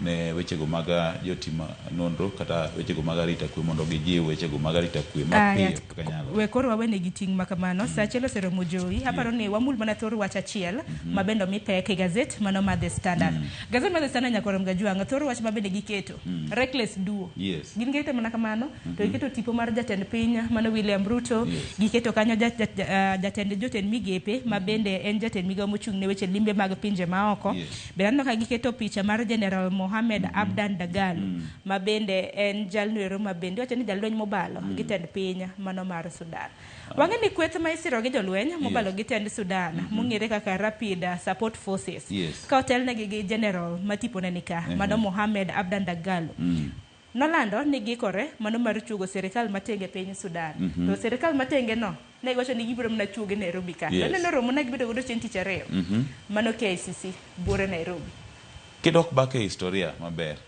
idhi do ka ma ok kwongo piny Kenya timo installation makama endi ng'i kata ng'ato kaka Museveni ng'i kata ng'ato kaka Garang ng'i kata kaka piny mar Somali apani piny Kenya is not to blame nikech anaparo ni gima ne piny Kenya temo timo ka joko dagi winjore kocha ma lweny gore kocha why don't they take side achiel to giwuogo piny koyie to mondo gidok kocha nikech pinje according to diplomacy ne expect ni Kenya nok dhi kawo side ne dhi bedo neutral e wach ni te kata kamano an gi pacha neno ni Kenya otimo gima ber mokwongo nikech maendi ok mokwongo timo nowaseneno kata jo Somali Garang pinje mang'eny oseloso sirikal pacho kaendi kata kamano gima Kenya otemo timo kaendi according to an en ni okawo kweth achiel mobalo nikech de gimed bet kucho winjruok nok dhi bet bet okawe to gikele kata wuo kode to duogi kocha ka gi neutral to dhi to los kata sirikal mar manyuane nikech sama gise establish margi to ka gidhi kucho to gidhi gi paperwork gi policies to giwacho ni wan mae marwa magi mae gima wadwaro mondo mi okel kwe joingene shida nitiere ka nikech ka gidwaro loso sirikal matenge mabende nasomo nane bende gitime chieng' tich ariyo kata kamano ne gichore nyaka odiochieng' makiny tidwaro time e pacho ka madang neno ka koro osebedo kanyuolo mbaka mathoth ahinya ewi piny Kenya kaluwore gi bedo gi kweth no noseyudo kweth iwenye gisebedo ka giyudo kwedruok mano kotende kod sirikande mag pinje mopogore opogore kodo kaka na riwruok mano mar piny Amerika ere chung' marwa kaka piny policy magwa ang'eyo ni tok yiero manotim Addis Ababa samoro piny Kenya ne ji pod expect ne wadhi bedo more diplomatic wawere gi weche ma pod nywandowa gi pinje maoko mondo mi waketi kata kamano nyaka wang'e ni samoro piny Kenya bende timo magi out of each one nini disappointment mane giyudo piny nini kocha nikech magi eki begin diplomatic blunders ma samoro will come to cost us later kata higni moko mabiro koro wan mwadwaro kombegi nikech samoro itime sani we think ni Kenya will go away easily with it samoro dogo edo ko bro luoro ma chieng' moro ko bro dhi kata yiero mar AUC tibro parno ni une mane host RFS piny Kenya seche man ji ne negore kucho muloso kodgi sirikal koro kun piny monyalo trust gi diplomacy but I believe ni kowuok kanyo gidhi ng'eyo what to do. En seyo mabende pod wamedo yudo. Yes. Ano mana ka standard okete mana ni reckless duo to gikete mana kamano. Tipo manya koro mgejwa mwago ni mos ni okinyal neno. Kosa nyalo mana mako ni godo kamano. Ngeni kwa ni dia gazeti ma standard okiny maka uni bro bedo kineno wago mos waonge newspaper mano mar gazeti. Jowi mugi kwa tieko kaka jafuamba keni kawuono waluone nyi koro mgejwa samoro in miluo kwa tieko. Ang'eyo kosa weche mag adhula ngeni adhula bendi winjo kadisi. Weche mag adhula Kenya Friday team mar Harambee Starlets gocho gi Tunisia pap mano ma complex mano Ulinzi complex donje en mana siling 100 kende ne juma kawaida 500 ne joma mugen bia saa 8 Dwesi winjo nego beni wadhi kiny wadhi waneuli wadwa support nyiwa mondo mi at least waduog hadhi mar opira malo kata kamano e weche mag siasa manaka tieko an pile jawacho ni kaka oganda wabedura beda mos ngini ndalo mane Raila dwa dhi AUC ne pod waringo gi gari mar KBB kumi bila baba dipo kanodhi lakini big ni koro duogo ano ka ji oloko ano ka donje gari no pod en mana KBB to dhano wache ni kumi bila break okangeni en mana wach mane kata kamano kiny waradu Ulinzi mondo wa support nyiwa mondo wago Tunisia okang'e kana ne gigocho no AUC aya bang' mane ni bo e talk tent mar mondo biwange kaka wanyalo yudo tikogo mondo adwa ser nyiwa donge joyago ni rumo na nyakumbire nonro mano mar gazeti nyakwar mgajwang gikanyi man makilwe giko mar nonro mar gazeti parni wan walidha gazeti kenyeo ntiere weche mathoth mabende ntiere i gazeti weche mag tuke ntiere ka weche mag ohala weche matimre pinje maoko iti gazeti maiye bende ntiere ka ne johera mag real estate anno ka gazeti mar The Standard ntiere gi ite maiye mondi kanyo ni real estate sa osekadha uchiel tok sa achiel we mar mondo mi ama akete akata awegi kanyo akaw yo matin kaduogo aduogi twake cheno mar piny wat puonjre kotende koda nyieo kanyakla kod uso lo gino kenge mage manek bene lo orichur masara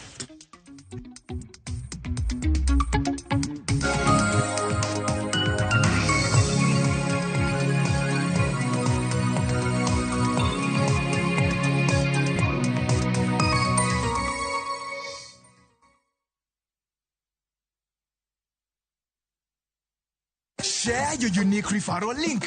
Get Mogiako to sign up now, place bet. Now come at huge bonuses and cash prizes on patapata.com. Refer and repeat. Not for persons under the age of 18. Authorized and regulated by BCLB license number 447.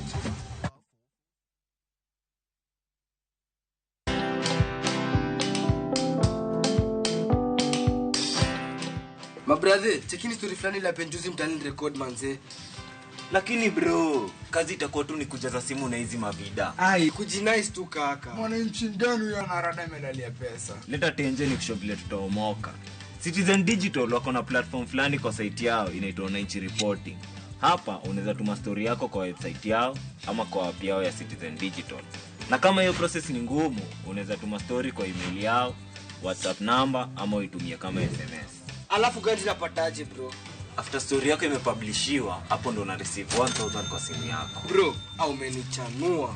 Don't just witness the news, be part of breaking it. Download the Citizen Digital app and share your story with Wananchi Reporting today. Citizen Digital.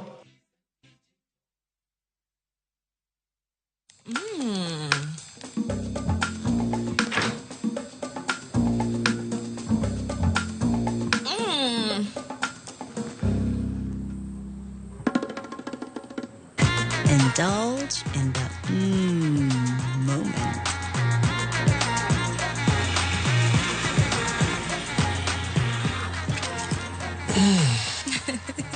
With every spoonful of Delamere real fruit yogurt.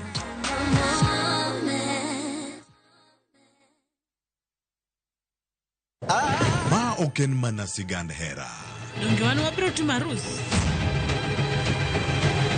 Sama chuny mokuyo ketho ngima ng'ato. Waromo kamae. Kendo afanyo ne jaod nyamino matin. Hera mane okwe, tima ndhoga kod weche mopondo. I'm sorry. Ang'o miyo ine wanda kamae? Mano ok nyal bedo hera. Hera chako dongo e kind ji ariyo. mana ni mondo temgi gi pek mar gik ma gisekaloe. Ne won Prince Raj. Ang'o momiyo ok idwa yie? E kind piem mar gombo duong' kod makruok gi joot.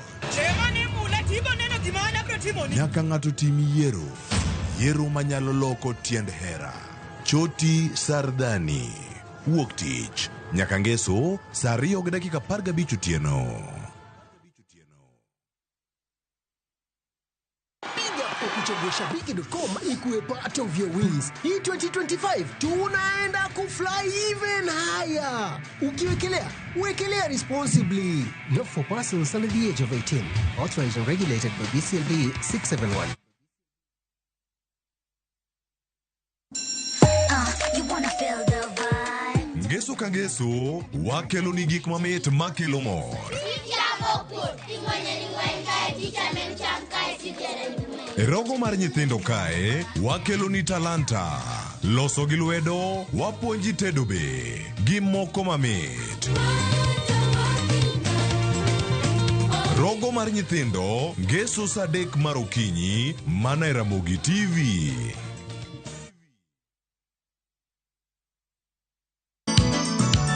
Yana mune wuotho chano mina bebuto ge kare wuotho biro tu.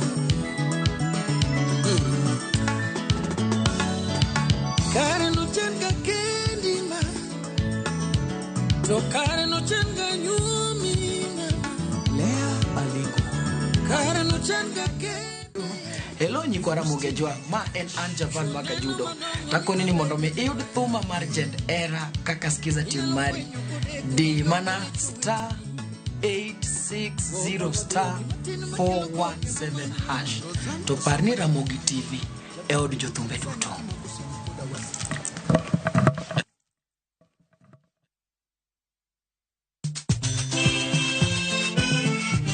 Negin sigendni lakini aningeni samini bazuma ze tajichwadi tu yeseche mag thum mane oda. Mimi nalo jambo la nisombo akili. Wadwaro ng'eyo kama gik moko duto ne odhi maber kod kama ne ok odhi maber. Ole ne ni chiega to jonyuol ne jolemo kabisa. Ko nyoke dwan jathomo nyom nyargi. Koro nobi mo maya ole ga. Ng'e wende, weche mopondo kod chiwruok mane omiyo gibedo jothumbewa. Atemo kano sigana mag joluo. Gini chakruok mar gimoro nyaka bed ga gi gikone. Safar ma wan go mar music mar thum en safar mabor. Riwri kod Solomon Atito Kafaya e chenro mar ng'e jothumbewa. Tich Abich, saa 2 okinyi, kik bai.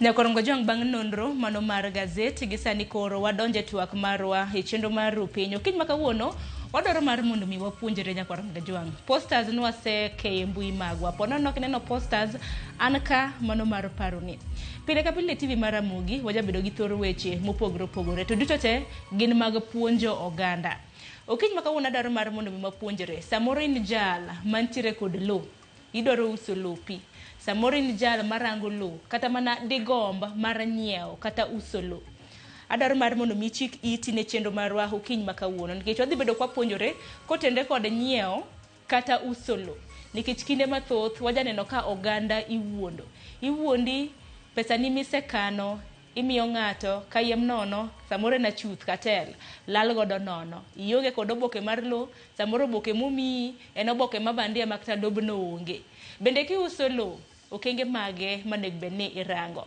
mane puonj makare mabende adwaro mar mondo mi wapuonjre kaka pile yoro ote moramora ma intiere godo ote maka mag Nyakorongo Jwang orgi lai magwa mag ote machwakore deka 6:00 odiochieng' makawuono bende aneno kwa duoge Facebook wantiere achiel kachiel e mbui mar Facebook ote maka mago ibro oro bende e mbui mar Facebook anyakla kod mbui mano mar YouTube antiere gi jolony e thor wach makama mabende ibro bedo ka golo doke itwa mar mondo mi opuonj jopiny mokwongo antiere ka gi Ernest Oduor mabende en jalony e keto mwandu mag lowo kod udi mago property investment Ernest arwaki ni machiegni nyalo mna moso nyikwa Ramogi Jwang.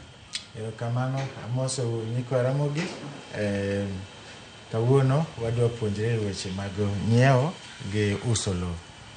Erokamano ahinya Anes. Kopogore gi Anes Nyakorom Gajwang, bende ok wanyal timo chenro ma kama maonge okil kama loka Nyakorom Gajwang. Mar mondo miyo nyiso kata mana chike motende kod nyiewo kata mana uso lo. Antiere ka gi okila mano Vincent John Kisukwa. Vincent, in bera chini thuolo. Moso tenyi kwara mogi arwako weche chenro ma kawuono mondo wapuonjre mang'eny e weche mag ng'iewo kendo uso lo. Mana kachako kod Ernest, kan mana kaka nasing'isi ni Nyakorom Gajwang ni jalony e keto mwandu mag lo kod udi. Samoro nyalo mana nyisogi ni gin tije mage mitimo mar mondo mi gibed gi ng'eyo kata mana kapok wadonjo e chenro mar okinyi ma kawuono. Erokamano. An tich matimo maduong' en uso lo gi udi. To kata kamano nitiere jomoko ma ok nyal nyiewo lopego, giongo pesa moromo.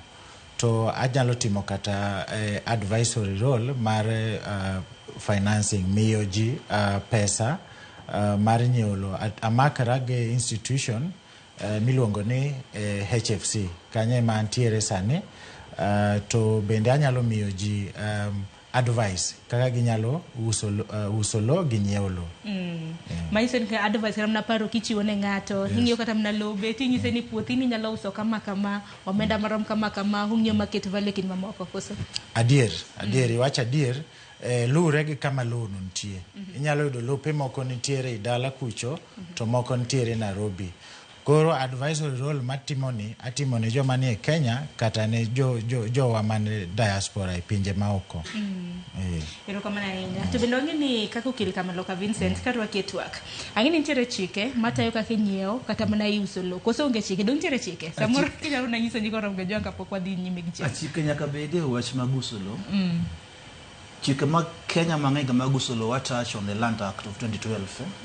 Mano deal gi mostly acquisition, kaka ya kwelo. Then one gi LRA lo Land Registration Act. Koro my act moro kendo ma deal gi now ownership. How do you own land? What is the process of registration?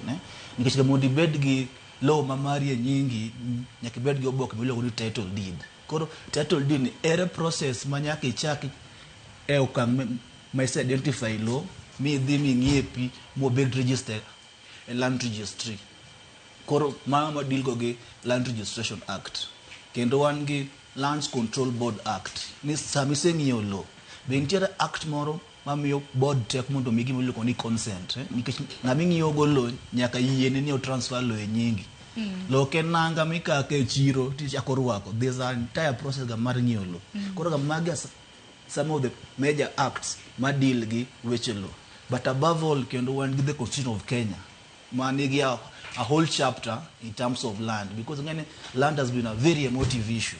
Yes, koron chere kaka the Constitution or provide ni ng'amanya bedo gi lo masane, the new Constitution can also adopt ni nyiri gi chuo duto te ni right mar own land. Chon ge gwenge wa chon ga wacho ga ni nyako samose nyuom, ok nya yudo lo. But the Constitution obiro kaka momiyo equal rights in terms of land acquisition and land property rights. Yes. Tena dir makere ni sani joma nyiri bende ginyalo nyiewo lo kata mana mag ndeke nyingege. Joma nyiri bende kata mana saka samoro kata mana wuone ube nitiere gilo nyalo wenegi nikech en chik ma bende nokadhe. Emani samoro kitwage tembe waneno ka gwenge moko pod iwacho ni mano wach matama. Iwacho ni joma chwe ma samoro ndek beni miyo lo. Kata kamano Ernest, kaka jal ma bende osebedo ka uso lo gi udi. Lo ke uso nyalo bedo ni gin lop ng'ato, samoro ok gin kata mana meki. Lakini gin okenge mage ming'iyo nikech aneno lope moko masa moro koseusi wuon gi dogo mawach ni man en lopa kesto dang ni chako bede doho ka lakini gino kang mage mung'iyo kapok unyiewo kata uso ne ng'ato lo. Nitiere okang' ma nyaka ikaw kapok inyiewo lo kata kapok iuso lo.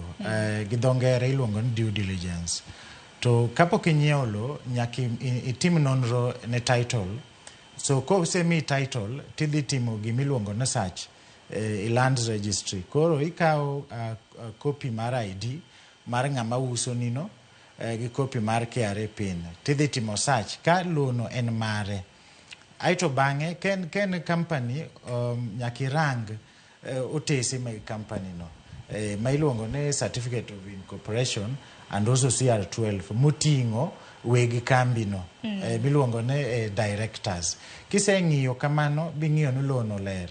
Tidhi ting'iyo ni loni o comply gi NEMA mano National Environmental Management Authority ka maybe any aora to nitie okil be bo wuoyo wache deep search makori dhi nyake green card kaka lono nosewilo lwedo nyaka koro chopo sama entiere ni kiseng'iyo mago to koro in gi thuolo chulo deposit mar lono kosemi documents ma wabo wuoye bang'e. Aparo ni Vincent make gi kanyo kaka itimo deep search nikech ng'ini nitiere lobe moko samoro title ne mara kaka Sharon auso ne kata mana Anessa chaka uso ne Vincent bang'e to koro kata mana Joyce madwaro nyiewe. Deep search gititimo yo machal nade? Yes, kako sifa no se wacho. Search gin yore ariyo. Search mitimo mokuongo ma olero no eno nyisi mana the current registered owner mar lobno. Kaso wan gimiluongo ni historical search.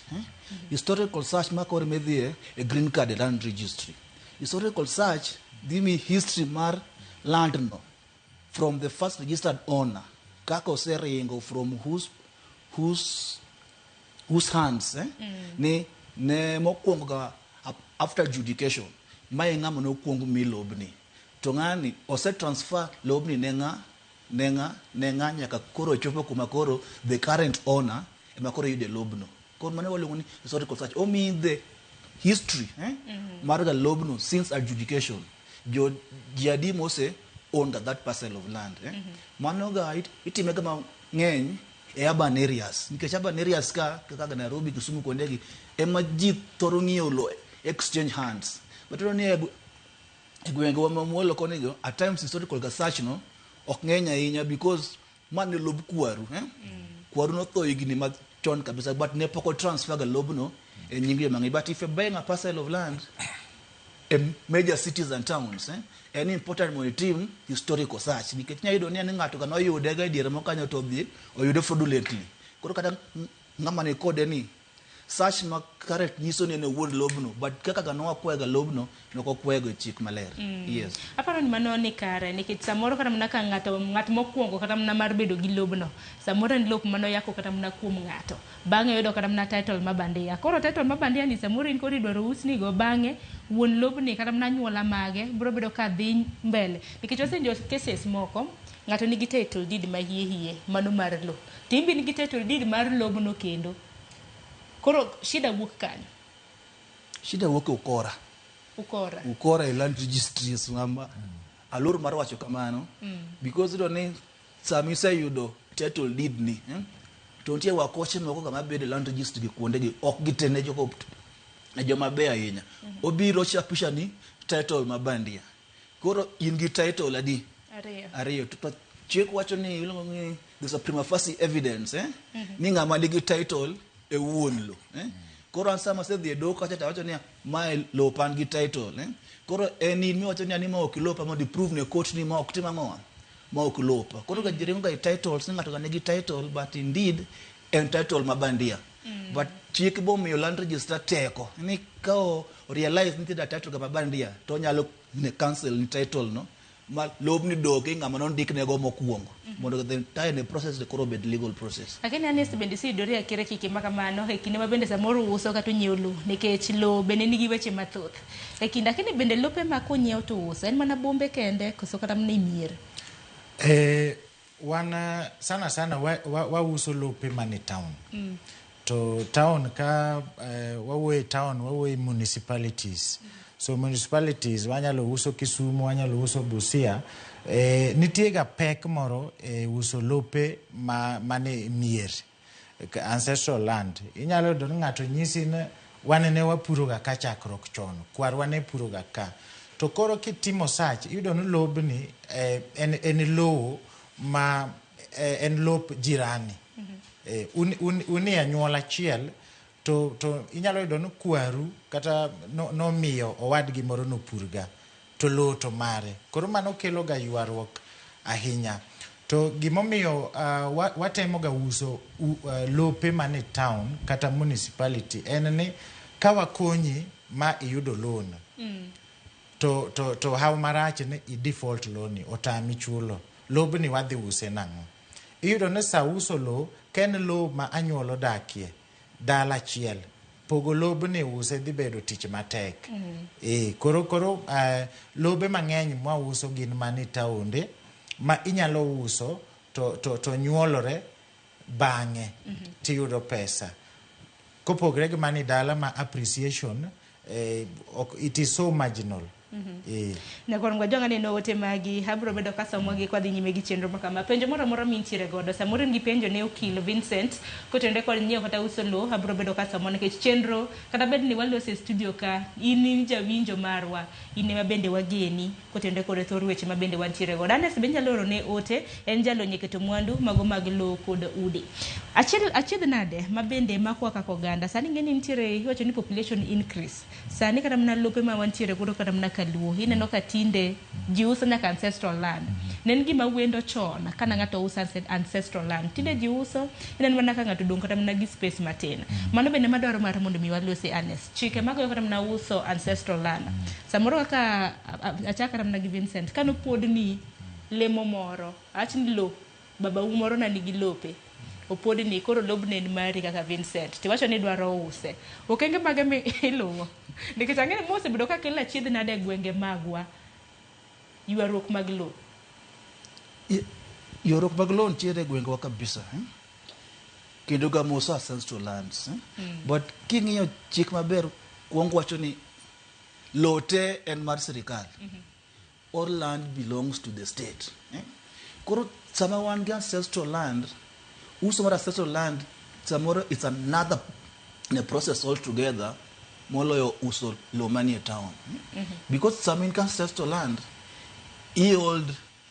imako lobno in trust ne nyithindi because ne joma ya chien be ne right mar dak koro sama do ancestral land intiere kama koro ga nyalo chopo makata land boards midhi land board tamre mi consent mar transfer nikech de penje niya in gi eka achiel idwa usete in gi nyithindo 4 magi dhi dak kanye because you know ancestral land oken lopi minyo gi pesa ni man great ga mar use anytime nikech malo makata imbe ga ne yude ka o devolve ir kwere wakata wuonewa koro sama pok usa ancestral land nyaka ipenjri kada ga ne sirkal nyaka penjre ni to lobni ki usete anyundi moko dhi dak kure ema wan gi issues e gwengewa ka owete gore nyimine ne gore dala kata mana nyithindo be nego kata mana janyuol yes nikech samoro ga janyuol dwa uso lo to lo ken gini chiwo kinyite uso ana kono jinia sami dwa uso lo nyako bet gi moro modi sana mondi uslo nikech yudo ni niteka je mose uso lo makata ni kumiyike onge uso lo nyake bathode en landi koro nyaka watem regulate mondo wapuonj oganda wa ni ancestral land oken lo mitho usa ne ng'ata weka joma ya chien nikech in gi nyithindi ma nyithindi be bro bedo gi nyithindo to they all have a right mar bedo gi kar dak yes koro ancestral land wadhi uru mose gwenge wa uso ancestral land because ya yudo ni wa uso ancestral land ma ka wamedo na nyole yot we are displaced to wakili erokamana nyakar mi ng'ato kawo chike lwete nikech kinde mathoth waseneno kod mana ka jonyuol owuona samoro nyathini wacho ni en gi ratiro en gi right kaka nyathini mar mondo mi pod ni kata mana lo janyuol bende samoro wacho ni malupa samoro mana kwarwa owena an mangi kaka nyalo timo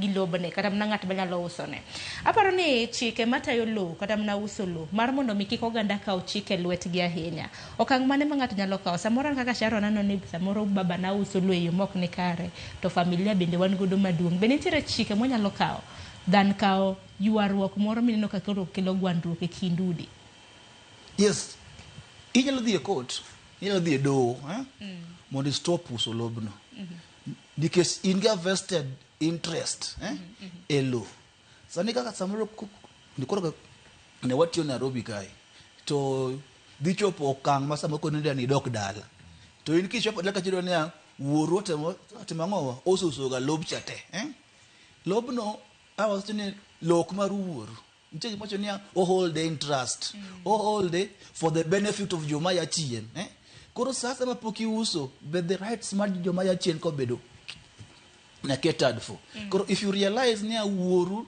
do uso lote in gi chik mar dhi e court mondo itim ang'owa mondo i stop that sale agreement.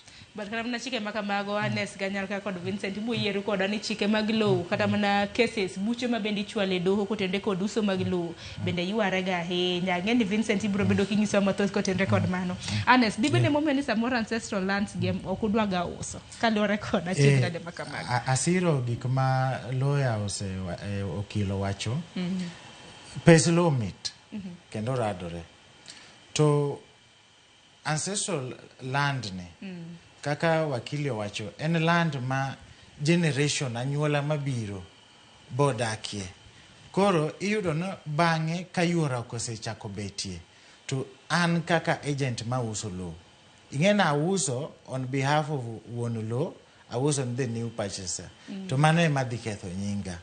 Koro weche lowo mane dala mar anyuola dware ga ne nyikwara mogi kapok inyiewo lowo luong anyuola no te keno jana madwa uso lowo wachne obi gi wuon gi obi gi min gi obi go wetene te to ubet piny e mesa to uwinjuru. Nitiere ga kata gimiluongo ni spousal consent. Ka ng'ama dichuo kata dhako pok ouso lowo nyaka usign ugo kokwe spousal consent na yie ne chuora ni ouso lowo mano to unyalo uso lowo to ka document no onge kidhi e lands ni koro idwa register lobno ibo penji into spousal consent ni kure to dhawo be ng'eny gwenge iwach lowo kaka iwacho cha to dhawo gi chakre e chief kapok idhi e court chak gi chief nwachi chief emong'ewu e gweng' ka nitie moko ma kaka mpaka kiew mago inyalo los gi chief kapok udhi e court. To bende ng'eni chief kata mna ruodhi mag gwenge bende nyalo ng'e kata mna weche motende kod lopego kata mna mohingi samoro ino jana ma bende nodonge town wuoru samoro ne en kata na janya kach ati kata mna gi acho ni nowuok kata mna koguta mano kuom ranyisi samoro ni doge boma kwere ni nosetho wuoru bende samoro notho koro lobno mar mondo mi ng'e ni kiew mar lobno ne kaje samoro ruodhi mag gwenge bende mong'e kata mna weche motende kod mano. Ang'eni kapok adhi iri Vincent nitiere sigana ma bende nyawadwa George Juma notimonwa ahinya chife kata mna ruodhi mag gwenge gin bende gintiere koda ting' omiyo doho ma Migori nyakwarom Gajua gidhi nyime koda tiego ruodhi kod jolupgi wacho ni gitiego chiefs gi assistant chiefs mawuok e county ma Migori weche chike mag lowo. Wawinjo na sigana makamano bang'e wabiro bedo kwa nono. Cases go mag lowo to ahinya mago ma ipogo kin familia kata ma iloko e nying ng'at machielo osebedo ka medore e doho ma Migori e county ma Migori. Maloyo cases 350 sani osechwal e doho ma Migori bang' winjruok tamore kind anyuola kod jogo eko ma onyiewo lowo. For the High Court, I think there are over 50. For the lower court, because now the jurisdiction was taken back to the Magistrates Court, there's a lot. About 300 or so for this place only. Jang'ad bura domo malo ma Migori Anong'injo wach ni biro ne chike mag lowo ok osebedo ka iluwo makare kod ruodhi e kinde ma ipogo lowo e kind familia osekelo pek e tieko cases go mag lowo e doho. You have succession matters which take so long. You know, you can have a grant and you do the confirmation, but you find that sometimes other people are left out. When they are left out, they'll come maybe even after 10 years. Maybe they were still minors by the time the succession was being done. If the chief identifies the beneficiaries, all of them, we will include them. And then those problems will not be there anymore. Ong'injo wacho ni mae bende osekelo kata gwandruok kaachiel kod nek e kind anyuola. And when that happens, then many other things arise, including murders, and including a lot of disturbances around the home, disharmony in the family and all that. So we felt like we should talk to them. E okang' mane ni wechego mag pogo lowo kata loko lowo e nying ng'ato machielo otim makare doho ma Migori dhi nyime kod tiego ruodhi kaachiel kod jolupgi e chikego mag lowo. The chiefs are stakeholders in the Court Users Committee, a very major stakeholder. In terms of the succession matters that we have, they are the ones who write letters to identify for us the beneficiaries, the widows and the widowers and the children of the deceased. So sometimes we find that their letters are forged and the people who come to seek to inherit are not actually the beneficiaries. And for that reason, many people lose their inheritance. E kinde puonj manie obag katiegruok mar jopuonj ma Migori Teachers Training College, ruodhi kod jolupgi noyudo puonj nyaka yo magi nyalo ndiko kata barupe e weche mag lowo ma yore doho. We talk to them and tell them what is required of them, what we expect them to do when writing those letters, and even assist us to come, bring the beneficiaries to court when the grants are supposed to be confirmed. They take it and some of them start selling the land. There are many matters that the chiefs deal with that have legal implications. Commissioner ma Migori Kisilu Mutua, mabende nochopo tiegruok ni, ne wane ruodhi mathoth pok obedo kod tiegruok makare e weche mag chike, kabende ne opuoyo doho kuom kawo okang' machal kod mae. As a national government, we have not trained the chief. We thought it is very wise to use the knowledge that judiciary has. Tend do ma Migori yango ni cases mathoth mag lope machopo do biro nikech ok oluw chike yo mowinjore e kinde ma ipogo lope e kind familia. George Juma, Ramogi TV, Migori. Dogi paro neno kang makare Okil Vincent Kachako Mnakodi kotende kod puonjo ruodhi kanyakla kod jolupgi chike motendre kod uso lope kata mna kopogre kata mna gi mago nyaka pogo succession e kind mamoko. Succession en important sana mondo anyis jowa ni succession en kaka ipogo mwandu mar ng'ama osenindo. Ni sama ng'ato nindo oweyo ne mwandu ne moro chien bantie joma oweyo kaka weche lo samora nindo ka title deed pod nie nying ne bato weyo samoro we miyo we nyithindo koro miyo cha nyaka ringe court mondo title deed cha oyae nying jaduong mondo biango mondo bie nyinge. It's important mondo wachnia succession chiko ko yie ni sama ng'ato tho cha nyaka bed ndalo 14. The 14 days must lapse ekichak weche mag succession, but the most important thing ni samitimo succession nyaka idhir chief mondo ndikni barua. Ke chief emodak e gweng ka chief omongeyo the beneficiaries. Koro chief nyaka ndikni barua ma identify ni ng'ane gi ng'ane adieri no odak e location na but ganyocha onindo. But magi e joma otima ngo, magi e joma weyo. Koro all list kan ne ng'ama dichuo e miyo gi nyithindo. All list miyo alafu list nyithindo mondo property shao oyae nyinga ngoe e nying ne jaduong obie nying miyo. Barua ni tero kanyo kwa mundi ka chief kata mna keto kana mna nyinga nyithindo ge nyinga mine gi kata mna mudongno. Barua ni beni tero kanyo. Odhi e court. Succession te itime do. Succession te itime do. Koro sama idhi e do tidhi ne barua ne alafu iketo monia petition ma succession. Ma kore ma the list the properties te mane mzee oweyo sama poko nindo. But nitiere be okang' machielo sama ng'ato poko nindo to oweyo gimiluongo ni will. Koro will ni miyo tich bedo mayot nikech sama oweyo will to ase dictate kaka mwandu ne dhi timo ang'owa idhi pogi ka ne en lo eka par sendiko niya jaoda dong' e dala, wuoda maduong' okaw eka 3 e tie aora, wuoda matin okaw eka 4 e tie got. Koro mae matimo ang'o, mae makonyo but oganda luo mang'eny ok ohero wach will ni, and it's a very important thing. Ng'ato wacho ni sama ndiko will to wasetho but omiyo ji yot because kok indiko will tungni moro ga talo timo ang'o nyalo bedo ni nang'o miya ni lo mantie tie aora to anadwaga lo mantie tie got to kata ga lo kende samoro na ot ma samoro ni jado but chik bawach maber ni sama wadhi e do watimo ga weche mag succession nyaka ubed kaka joot mo winjo gimiluongo ni mode of distribution. To wadhi pogo lobni kata wadhi pogo mwandu ni nang'o. To sama otamore kabisa to the Law of Succession Act bomiyo do chik kaka onego bed ni timo ang'o, kaka onego bed ni pogo lo matimore kabisa miere mantiere do. Koro sama utamori ma udi ariyogo ok owinjore to ka nen lo eka par to nyithindo 5 to chiko yiene court mondo pognu lono ni ka nyithindo ka tiriwo kumoro achiel tipogonu lobcha equally. Kosepogo equally titero gimoro ni barua tere land registry titimo gimoro ni distribution. Koro ng'ato ka ng'ato ipogone lope kaka ne court opogo. But man is the last resort.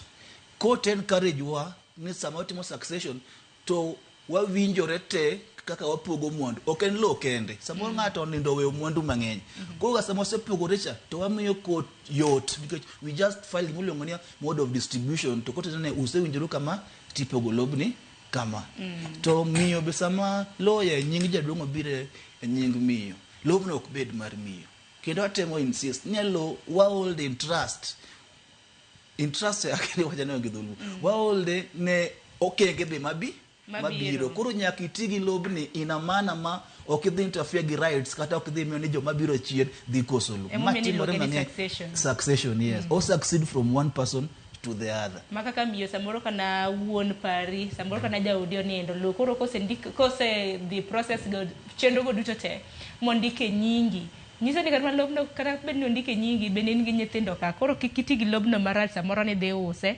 tintiere gi nyithindo koso ne moda med matina seneno okenge mang'eny sababu odhi e do ka ya wuon tamo nyiri e wach lobni mano ya wuoyi yes ya wuoyi ni nyamera inose kendi ikaulo kocha koro galo medala ni odogne chuo kende but mage historical injustices and discrimination mose timore based on gender koro sani chik mano wuok e new constitution manyien ni kata ng'ama nyako ka osekend kumoro to en gi equal rights e weche mag loyo dalagi to koro samoro gi chuny maler nyamiru ka nyawacho ni anto ga nasedhi koro ga ne lobno awenu but ko insist not dwaro lo to kumenya tame lobno because we all have equal rights in terms of owning property to embe onyathi managa manose nindo kaka wuoi mane dalano aparo ni mano wach malongo wach manego beni bende wacho loko kacha nikech dhako samoro kam nyathi manyako kosenyuom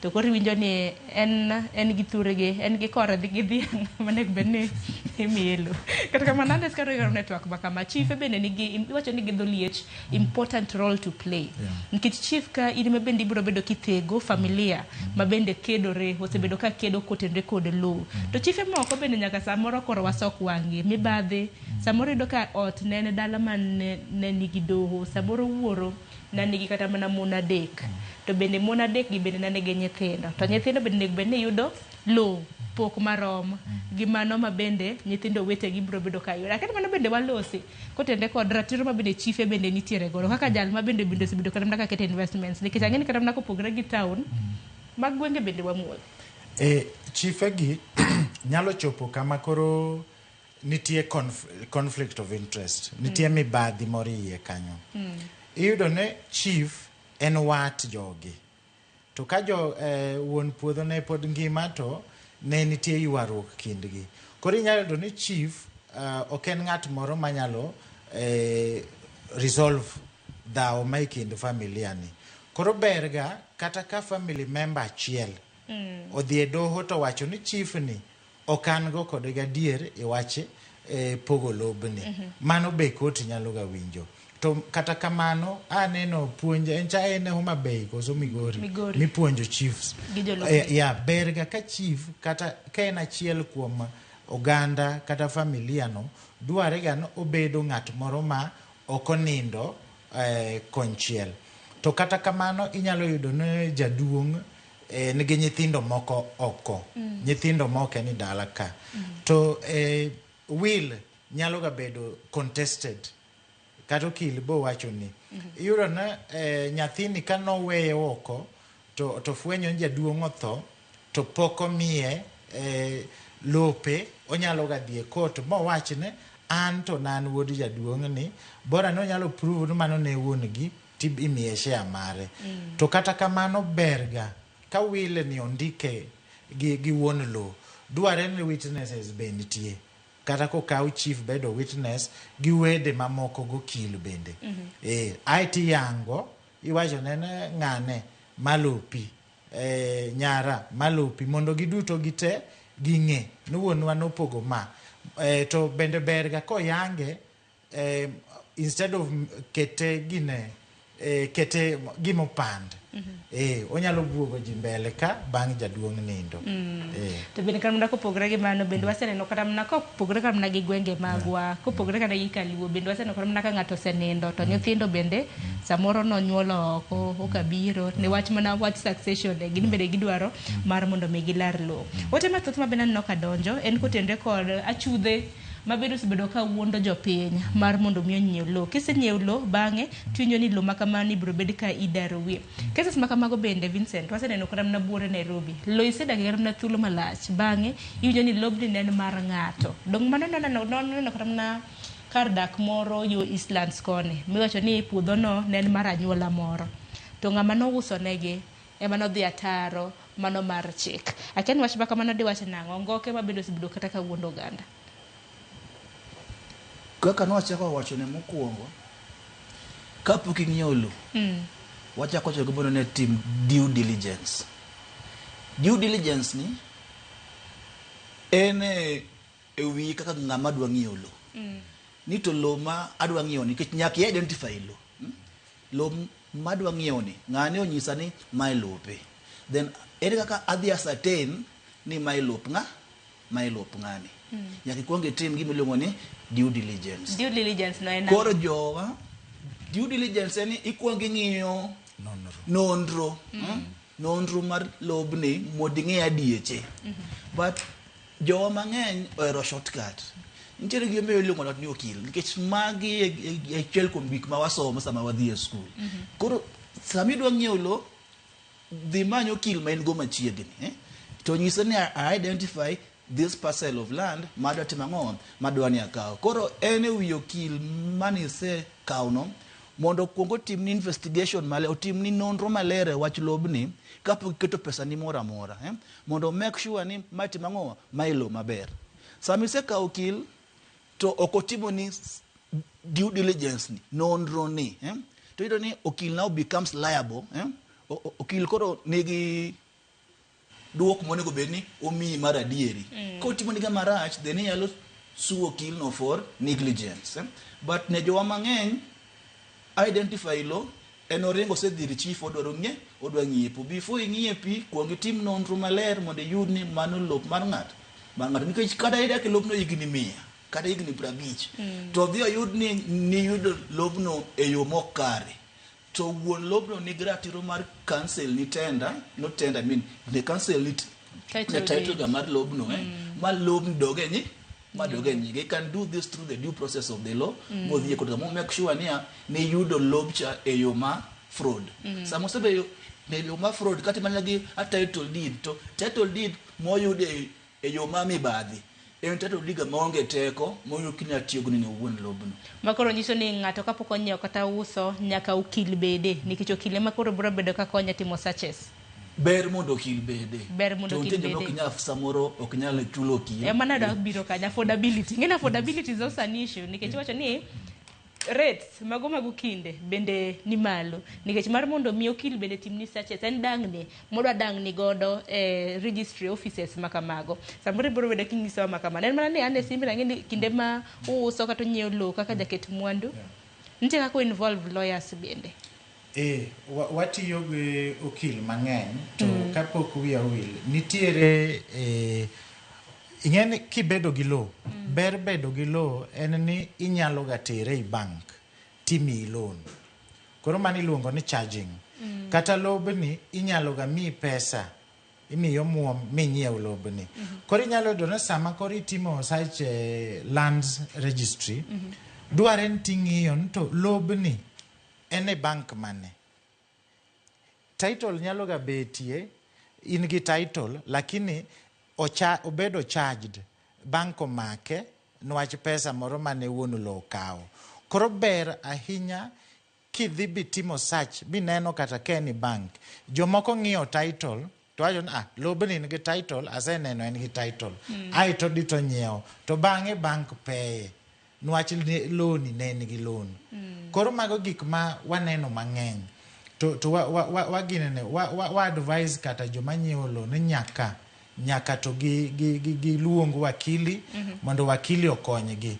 Pesa ma gichulo wakili tin ki compare gi pesa ma ginyalo wito ka ginyiewo lowo marach. To bende wach ma bende walose mana kaka jalni ero ma bende osebedo ka iwacho ni iuso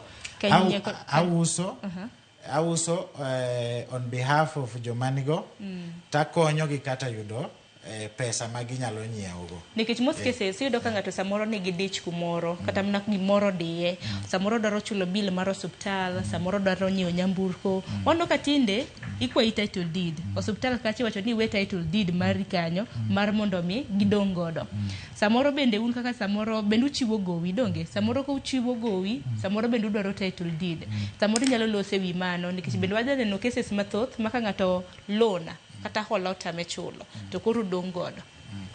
Yes, so inyalo yudo ng'ato nigi pek moro ma en gima normal. Osuptal onyalo wacho ni an gi bill pek moro kata 1 million. Aongo muom manyalo chulo go bill ni. Koro kawo lope to keto i osuptal. Okawo title mar lope to keto osuptal. To o charge i osuptal. To charge ni nyaka bed registered gi Ministry of Lands. Mano nyiso ing'eni jomoko chon cha kapok nokel chikegi ng'ato ne nyalo kawo title to dhi to fake title moro to uso lo. Koro in ga title miwega no osuptal omako kara lobni nosega us chon. Koro dware ni gine iluongo nango charge ni obed registered. Aito mar ariyo ipenjo ni ka pesa ni okaw go loan e bank. Title okaw go loan e bank to wuon lo ok nyal chulo bank. Nitiere process manyaka lu. Process number 1 nyaka mi wuon lo notices. Imiega notice mar 45 days. Ndalo 45. Kapok ochulo ti ginene imiye another 40 days mar chulo ko kamano ti dhi peye. To kapok ochulo tim ioro ne japecho miluongo no auctioneers barua ni mondo gius loan mondo chul loan mar bank. To kapok ochulo kendo ko those 40 days kose rumo ti miye kendo 2 weeks mar koro loan oketi gazette. Iketo i gazette ti use in a public auction. Mano kaka koro gazette notice. Yes, notice. To nyaka mi ingen kata wuon lo nigi gowi but en gratiro. En gratiro mare kaka wuon lo. Yes. Ma karatiro ni kolu to nyalo ga dhi kendi doho masel no obed cancelled. Koro kose kete i gazette kori kushoni amanyo japecho manyo ng'ama nyiewe to pesa moyudi uso locha dhi e bank chulo loan. To kodong moro matin e wiye tiduoko na wuon lo. Akeno Kil Vincent eno kang mane bendika one achude makamago nikech tinde waneno ka ntiere kembe mathoth nyise ni ero kel title deed ni mar mondo mi wamilo mar mondo mi wami kata mana nyamburko kel title deed mar mondo mi wamima to bangi ka ni setero title deed mari to gilalala apoya nono samoro tami chulo ok gin lu kata na process ma honest bedolero kaka jal ma samoro tero title deed ne makamano to lalala kamano samoro lokomi kata na thuolo okomi kata na notice kata mana CM okang makamano ngat nyalo timo nade. To kako sepa no wacho ni longo ni power of sale. Ngama no hold ni title deed cha. Ni kapoko uso lopi ni nyakumiga those notices. So in case ni okomi these notices tifonya ni lopi cha ohosi. Do is the neutral arbiter. Iringo edo ti make application ni idwaro cancel that sale manotimo cha. Mondo ga lobi cha otimangowa mondo ga ni title cha odogir ngama ne ni kode cha mondo lose the due process of the law. But banks gi institutions de ma chiwo loans gi oero lo sana to nego pere na ngomo gi ero lo bingani lo appreciate each and every second. Lo mangyo sarika million achiel ka wuok e dot ka dhi use 1.5 million. Koro sama gi kao lo picha sama gi kao title deed ni cham to gin ga diere ni pesa magi micha nyaka gidhi girikupe back as opposed to ng'amo chiwo logbook mar gari nikech kaka ni gari medo ringo to depreciate piny maru o depreciate koka samoro akao gowi mar 1 million achiwo ne logbook mar ne gacha nen 1.2 million bagi gini abich gari ni en 500,000 ama 600,000 koro ng'ama no mi locha ama kata default e chudo to ene modhi asara they want title deed because title deeds are appreciate sana e piny mar riyo chani jogi watim ginang'o nitiere fraudsters mang'eny nitiere achudhe mang'eny koro sama ng'ato kawo owuondi kamano ka ne miye ka title deed ni mano iluongo ni a criminal offense inyalo dhi report ka police ma chudh cha make mo bed charge the do for misrepresentation nikech ng'anyalo penjo ni how do we know wacho ni wanyalo ng'e nade ng'at ma office kata mana kambi nikech ang'e ni sina achiel kuom jogo eko ma bende tiyo kata mana kembe makamago ere kaka wanyalo ng'e ni makambi at least negi principles mage nikech kineno kata mana most of them ineno kolande gi posters mang'eny kata mana bura Nairobi kata gin mana first floor second floor gin samoro gin e mall kiny to duka makamano lor onge title deed chano dhi achudhe ng'eny to nitie jous lo mosega bedo e pap ka for a very long time to kidwa ng'eyo joma uso lo iluongo gi agent nitie independent agent to nitie agent mati kembi soro dware nitie body miluongo ni Estates and Agents Registration Board koro nyaka in iwuon kimako agent madhi uso ni lo dhi konyi uso lo kata dhi uso ni lo kuom ng'ato dware ni search nito ng'ane ni bende registered Estate Agents Registration Board ma board ni ema regulate conduct mar joma uso lo koro ber ka koro due diligence ng'eny due diligence ng'ama uso lo gi due diligence lo wuon ano temo kapok asomo kapok akakram na yo matin nikech aneno ka sari bende chiegni Stephen Kisuku haparo ni ma samoro wadu wacho ni lomet bang' sohere antiere moro kama bende iluongo ni Vincent bende wacho ni bwana nyaki chulo kila bende chulo maro kilo mana ka inyalo na mulo matin kapok akayo Vincent okil nyaki chulo nikech wane wala but what I'm going to encourage our members ni sama poko chuli nyaka ng'e the state of the economy sani ni piny tek koro sama igoyo bei to igoyo ni ng'ato bei moro mo onyalo afford kaso ga wacho ni okonego nyaka chuli ni lump sum ji chudo mos sama mini chula 1,100 atimi whole process na nyisa ni chula 30 mondo awinj kaka gidhi timo ang'o kaka idhi chudo mos because okil to ichulo kama ng'eny but koka sama okinya chule mang'eny no to wa encourage nya wejo chud mos kaso baribo ni pro bono at times chud nyalo lor ni ng'at nya dieri en gi shida odwa uso lobni nikech ka nyithindo dwa tere school to pesa ga monyalo mi kata kako okil samoro tek to wacho ni pokni ga samoni e polo ya sami ko ng'ato ga bidhi lemo to be kari yaure koro ko chone nya kitu because okil bedani nya wuo ko de samani an matek ng'ane konya but ka chunyo lor be timango be wakonyo in pro bono matters yes mana kamano aneno ka ntiere awuor acha sasa uma hiwacho ni kintiere Mombasa hiwacho ni idwo chenro heyo makare kende mor gi twak mabende ichalo kanyo gi Vincent kanyakla kod Ernest ote machielo we mar mondo mi asom bang' yo matin mar mondo mi ami thuolo Ernest gi Vincent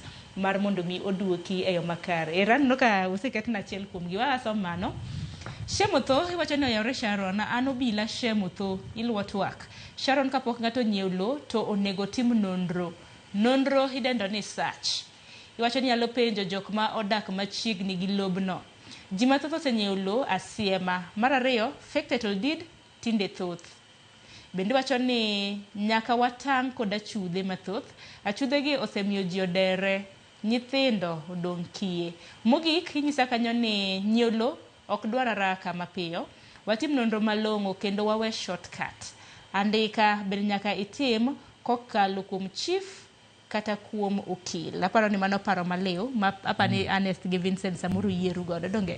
Koro we wan waduok kata mana moko kuom ote mabende odonjo bang' yo matinya kor Mgajwang. Medoroge lai mago te machuok arede ka uchiel nono mbi mag Facebook, YouTube bende wabiro ni achiel kachiel. Kon wan waduogo bang' yo matin wadhi bedo gi dakika matin. Koro chwal ote magi piyo an bende abiro bedo ka somoge kar nyalo mara kik dhi mabor.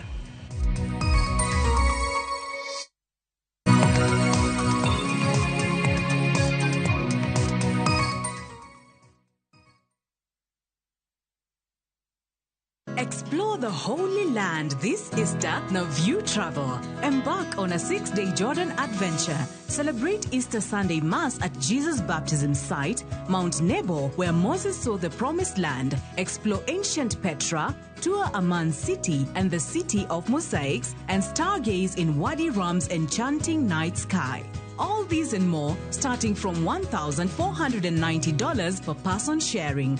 Book now and lipa pole pole. Visit viewtravel.com or call and WhatsApp 0703 254 254. View Travel. Dream, explore, discover.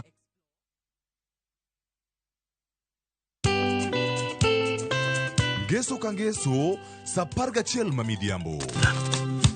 Mbamba toko koma ye tudri koda ngeso kangeso sa pargachiel mamidhiambo e chenro mar tiedero. Oka kama wabro budho manyanga kowa kelo ni ngolo motimo cathedral. See you there. Tiedero. Geso kangeso sa pargachiel mamidhiambo. Manera Movie TV.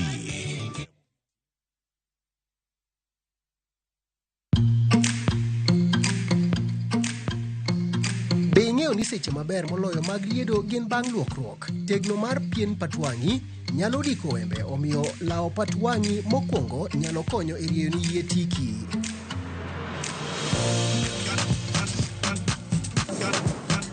Yore mang'eny mag bik gin duto makende.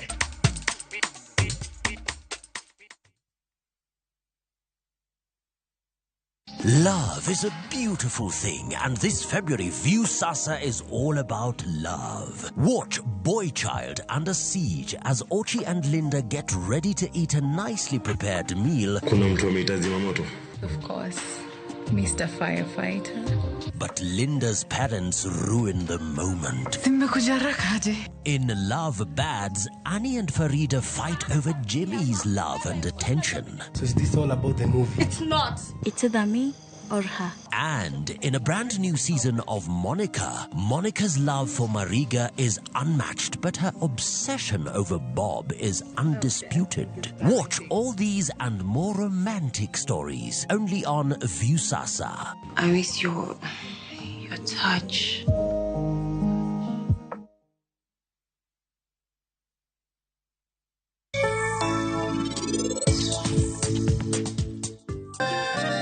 Maino odiochieng' malong'o, to bende wan wabiro kawo okang' mar ng'eyo kaka ngima wabiro bedo.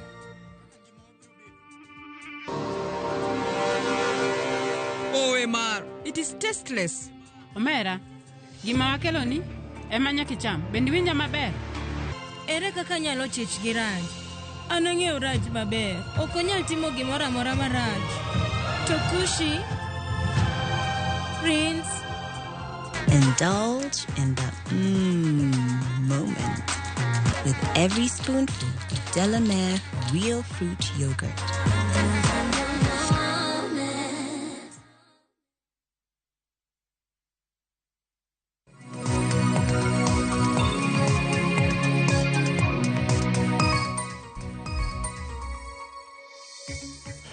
Nakoro Mgajwang dakika na riyo tok sa riyo mano mar okinyi pod odhi nyime gi chenro mar okinyi maka wuono thor wach en kotende kod nyiewo kata uso lo. Mana kana sesingoni abiro koro duogi ote magi. Sani koro ote madaro kao chap to koro Ernest gi Vincent wane kaka nyalo konyo jopiny mathoth donge. Nitiere mana somo mano mar Vitalis Oching Wood Game Karariyo. Iwacho ni sawa mano wach maber arito winjo ni tongoke mag lo kande bendo bed mos. owinj dhano iwacho ni dhano lalo pesa e lokae, pesa michul mitieki gikone tiyudo ni mano lo mar uongo. Bang'e wacho ni wach lo tek, jomoko idaro nyaka kuonde ma gisedakie kuom higni gi higni. Ratiro bende kidwaro ng'ama lu onge nikech lwete ni nono. Iwacho ni bende wuoronde. Aparo ni e kind ote ariyogo mokwongo mana somo mar obila Shemutho ma bende nacho nyaka watang' kod achudhe. Achudhe osemiyo ji odere mathoth. Nyithindo bende odak kie. Kese bende nacho ni onge jopiny nyiew lo kik ibed garaka. Watim nonro malong'o kendo wawe shortcut. Andika bende nyaka itim kokalo mana kuom chief kata mana kuom ruoth. Samoro ma paro mane minyalo chiwo Ernest? Kawachako awuoyo e due diligence. To nyaka ilu ratiro kapok ichulo pesa. Nwach achudhe madil gi logi magi joma nigi pesa mang'eny to dhaw kod gi kot nyalo kawo higni mang'eny. Jaluo wacho ni ja pesa dhaw go rach. Koro kapok ichulo pesa itimo due diligence. Nitie gimiluongo ni letter of offer. Letter of offer e document mokwongo ma usain go na a offer i ami lobni iye nyiewe aito usain mano kata ka okil poko sign. Aito document mar ariyo en sale agreement. Koro sale agreement ni has en full backing mar chike. Sale agreement en admissible kata e court. Koro ber ka uluwo process gi te manyaka usign sale agreement ma uwinjru ng'ama uso lo gi ng'ama nyiewo lo giduto te gi sign sale agreement ba wakili o witness. To ka lobni dipo nono en charged e bank mora mora, officers mag bank be nyaka sign sale agreement ni. Kok gi sign sale agreement ni lobni inyalo ga mai bang'e. Koro paro ni mano kang' makare monego bed ni oganda luwo. Nitiere ote machielo ma bende abiro bedo ka somo. Rose, nitiere ote moro ma bende nyalo mana ketona. Iketna mana ote achiel kanya abiro bedo ka somo. Kata nyalo mana some e yor ong'we yamo mana mapiyo piyo. Wacho ni ano uma ka nitiere Mombasa. Moko kuom chiefs ok oyie ndiko barua mar lo ka ok imiye pesa. Ken Vincent mano di wach nanga. Aparo ni ji pod soko mana wang' rudhi. Ni kok imiye pesa emi badhi mana wacho ni nitiere moko kuom chief ma bende nitiere godo. Onge chik moket piny manyiso chief no ndik lo nono. Lo chief ok ndik nono. Barua ma succession to onego bed ndiko ni nono. But samo biro ga ji ariyo ga nodwa ng'iyo lo. The Law of Contract Act at section 3 wacho ni transaction mora mora mar lo nyaka bedi ng'owa nyaka bedi in writing. Koro sama idhi chief no ndik ni lo in his normal course of duty nyaka itimne ama imi chief gimoro matin. Ama idhi wakili ondik ni lo mondo imi gimoro matin. But mano be okotamowa ndiko lo kinda kod ji ariyo. Onge chik wacho ni nyaka idhi indikri lo kuom chief ama indikri lo kuom wakili. It's just a contract in writing ni an gi lobni ayie uso ni lobni. Waseyudo the cases mamoko ma the seller and the buyer ondikore kendgi. That agreement kaka ne ndikore no, it's admissible in a court of law. Emani sami ndikoru kendu to kia the nitty-gritties ukia gik monego capture in that sale agreement. Mokwongo nyaka nyiso gando ne sami uso lo kaka ja ngiepo nyaka bed gi witness. Ma witness ni this agreement. Ja uso cha be nyaka bed gi witness ne mati mango ma witness ne that agreement. Kurs ni samoro nyalo ndikoru ga ne ji ariyo to weru gi witness ama ngata chiel no nge witness. Ma can still be a ground of challenging the validity of this agreement in a court of law. Koro watemo jiwo jo ani kasami usurulo oking nyeo lawyer panda. Ka jao dio wadu katika yathini udhie mbele chief nyakimi chief gimoro matin to ndik ni lo ami dhiru wakili mondo ndik ni lo. But onge contract ama agreement mora mar lo minyangi manyalo timore ga mabed valid koko ndike piny. Chocho ni onge nyeo lo panda samoro ntiere mine ma ka samoro koseda pes chama. en odhi onyiew lo samoro jaodo kia kata nodhi nyiew lo to gimoro time kata na otho dong nitie cases ma kamago bende uyudo. Yes. Sama ga jaudi ong'iew lo to nindo wadok e process mar succession cha. Okay. Lo maga jaudi ong'iew kaka to ne kia nitie kata mana lope moko ma ineno mana kanyo matinde achudhe ng'ato ineno lo kamoro lobno kuom thuolo malach onge ng'a osedake samoro en lo mano nyiewo wuon gi notho to samoro nyithinde kata jaode chiege ok kata nonyiewo lo makamano to en lo madhi kamano. Dungeni as long as nyan lobno bedo ga registered onge lo ma onge wuon go e Kenya mangima kae. Either en mar individual ama en mar kambi ama en mar serikal. Public lands, private lands, communal lands. Koro onge lo manya beda ni onge wuon. Koro kata kaponi wuon go ng'iewo lobno to wuon go nindo igni mosekalo. But rights ne mar lobno to pok extinguish. Koro kisefwenyo ni mane lo kwaro mano ng'iewo 30 years ago. So you just do what? You just do succession because the succession be onge limitation period. Sasa mifwenyo lobno then you identify the beneficiaries. Ninga gini manodong ma are beneficiaries to this estate motima ngoa mondo no kaolobni. The Law of Succession Act oriedo the list of dependents. Manyalo kaolo kal lobni ochopo kumoro makoro wuon go mapod ngima ok yudre to lobni revert now to the state. Okay. Odok ne serikal because lo temar serikal. Kama ni serikal samoro daroga kata mna ji lope mamoko. Yes. Mana kamano ote mamoko mabed nyalo ket na soma piyo bange Anes kata mana Vincent ubro neno mabende unyalo duoko. Mrs. Moses siwacho ni an gi lo namba 86 mana puro. Tok ka jaoda otho koro idara mondo adhi e parcel machielo ma ok mara kata dar. Atem nango nikech lo ni e nyinga kwara ta chudhegi to kwaro machielo koro atem nango. Magi weche mag anyuola ka. Aya. Morin ma Migori wacho neno maler ka intiere Migori penjna. Wacho ni penjona en ni nyamera no tho to no nyithindo adek. Bange wuona nonyuomo dhako moro koro mama ni oketo wuoro ni ok dwa miyo nyithindo golo. Ere kaka inyalo kony nyithindo go? Mano mapiyo kunyalo duoko mano. Akeni Anes koso Vincent ubo duoko ng'ad nyalo duoko mano. Anyalo wuoyo mawiye to mago weche ma wakili nyalo wacho. Ing'en ka ng'ama dichuo kendo dhako mar ariyo ka dhako mokwongo notho to nyithindo moyudo gi dhako mar ariyo gi magi pod nyithinde to gin gi ratiro mar yudo lobni. To koro ng'ama nyalo konyo nyithindo gi en mana wedene kata na wuon lo wuon. Lakini nyathi ka nyathi nigi right whether en mar dhako mokwongo kata dhako mar ariyo. Wakili kama kaka nego bedi? Mana yono wache de bagi pa mede onge.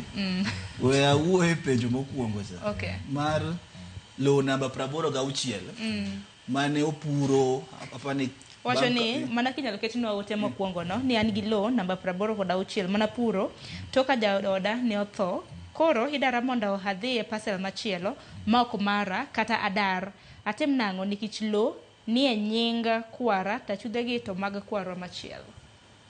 Yes. Kalo ni nying kwaro poro wakia ni kwaro no pod ngima kosen kwaro mosenindo. Ka en kwaro mosenindo to dongwan ni process ma succession cha. To samoro yudre ni kwaro oweyo chuo 4 e dala. To in ma wuon paru osetho. Sama wuon paru osetho titimo succession to in kaka miyo ga modong e odno. In gi equal rights gi ya wuon modong adek ka. Nikech koro okimigo koro wuon paru mosetho koro lob ne tima ngowa imigo kaka miyo ne benefit ma nyithindo ga modong e dala gi. Koro samiri yembi ni dhi e parcel machielo cha to lob ni poko time succession nyiso ni kata midhi no bok mari kata mido deterie no chances ga pontiene ni mano be samoro yatima ngowa mano be samoro inyalo golie. Koro adwaro request nyamera ni kapo ni pogitimo succession to opush mondo team succession mondo lobno mane kwaro weno ipoge ne yawuon modong' e dalagi nyaka embe kaka miyo mano nyuome ei dalani. To nitiere samoro ma joma timo succession ok dwa timo succession mar lo. Ok inyal rito kaka milele ni to mondo itim succession to ok inyal timo ang'o to ok idwa timo succession. Koro inyalo dhi e doho ni kwaro kono osetho higni mang'eny to jogo otamore timo succession mondo gibed summoned mondo court omigi ne 15 days ni the administrators, the beneficiaries of the estate imiyo gi ndalo 15 mondo gichak process mar ang'owa mar succession. Ka ok nyalo timo succession within those 15 days gamanega do miyo gicha to in ng'amo dhi e court no do nyalo miyi teko mondo ichak timo go process mar succession because sama lo pod onge nyingi to mano ok ilop. Koro tungni gi osebede mier mang'eny ni ng'ato osepuro ka tidwa ni gole itere kocha because samoro lobni en prime nikech tinde be ne gwenge wa yaore stima donjo pige donjo koro ng'ato ng'iyo ni an kuma adak e wi got werie ne chiliel nika otimang'o odhiek e wi got. But samoro timo succession wan gi mode of distribution uwinjoru ni asedaka higni 20 asegedo nyaka ka wuon paro oseiki nyaka ka ok udwa ne gola kamoro atimang'o mondo adhi kumachielo ka otamore to wacho ni court nigi teko do nigi teko mar pogo lobni oboluongo surveyors mapim lobni market ipuongo ni beacons manyisne in yare kanya kaka mane kari yare kanya kaka mano eka mane kare.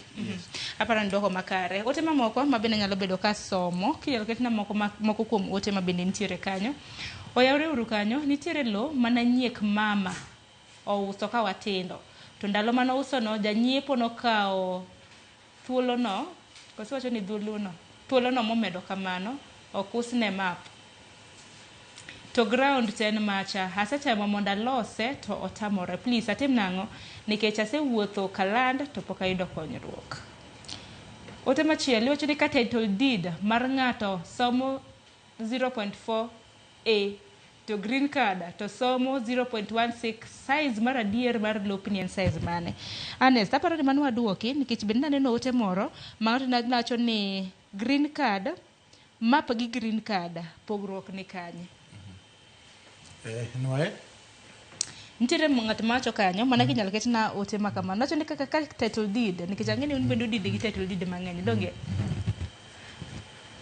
wacho ni ka title deed mar ng'ato somo ni 0.4a koso acres donge to green card to somo 0.16 size mar adiera mar lopni en size mane to kinde miduoko samoro bende inyalo duoko wach motenore kod map gi green card pogruok ni kanyo. Okay, anyalo duoko ma to moro cha anyalo wene wakili.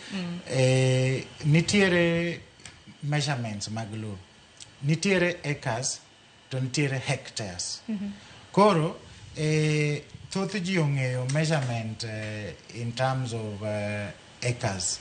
Kondike hectares ti convert in one to acres mondi understand. Okay. Kidhi kata internet iwacho ni idwa convert acres hectares to acres mano tibo understand better, but size large ne na the same romre hectares ti convert to acres.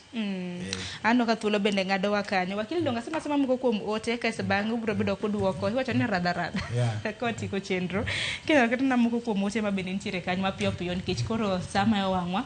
Steven kiwuok Ugenya ipenjo kilnia samoro wuonu ne uso lo ka pod otindo to ouse te mae kore konyo nade nikech koro usebedo jomadongo to lopu ji emodake.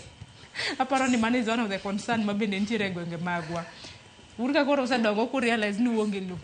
Owino kiwuok mabe iwacho ni apenjo ni ka iuso lo ne ng'ato to mi pesa moro matin kasto okaw title deed ni kitieko chulo to ok duoke. Aparo ni chudhi manwa lose ka donge.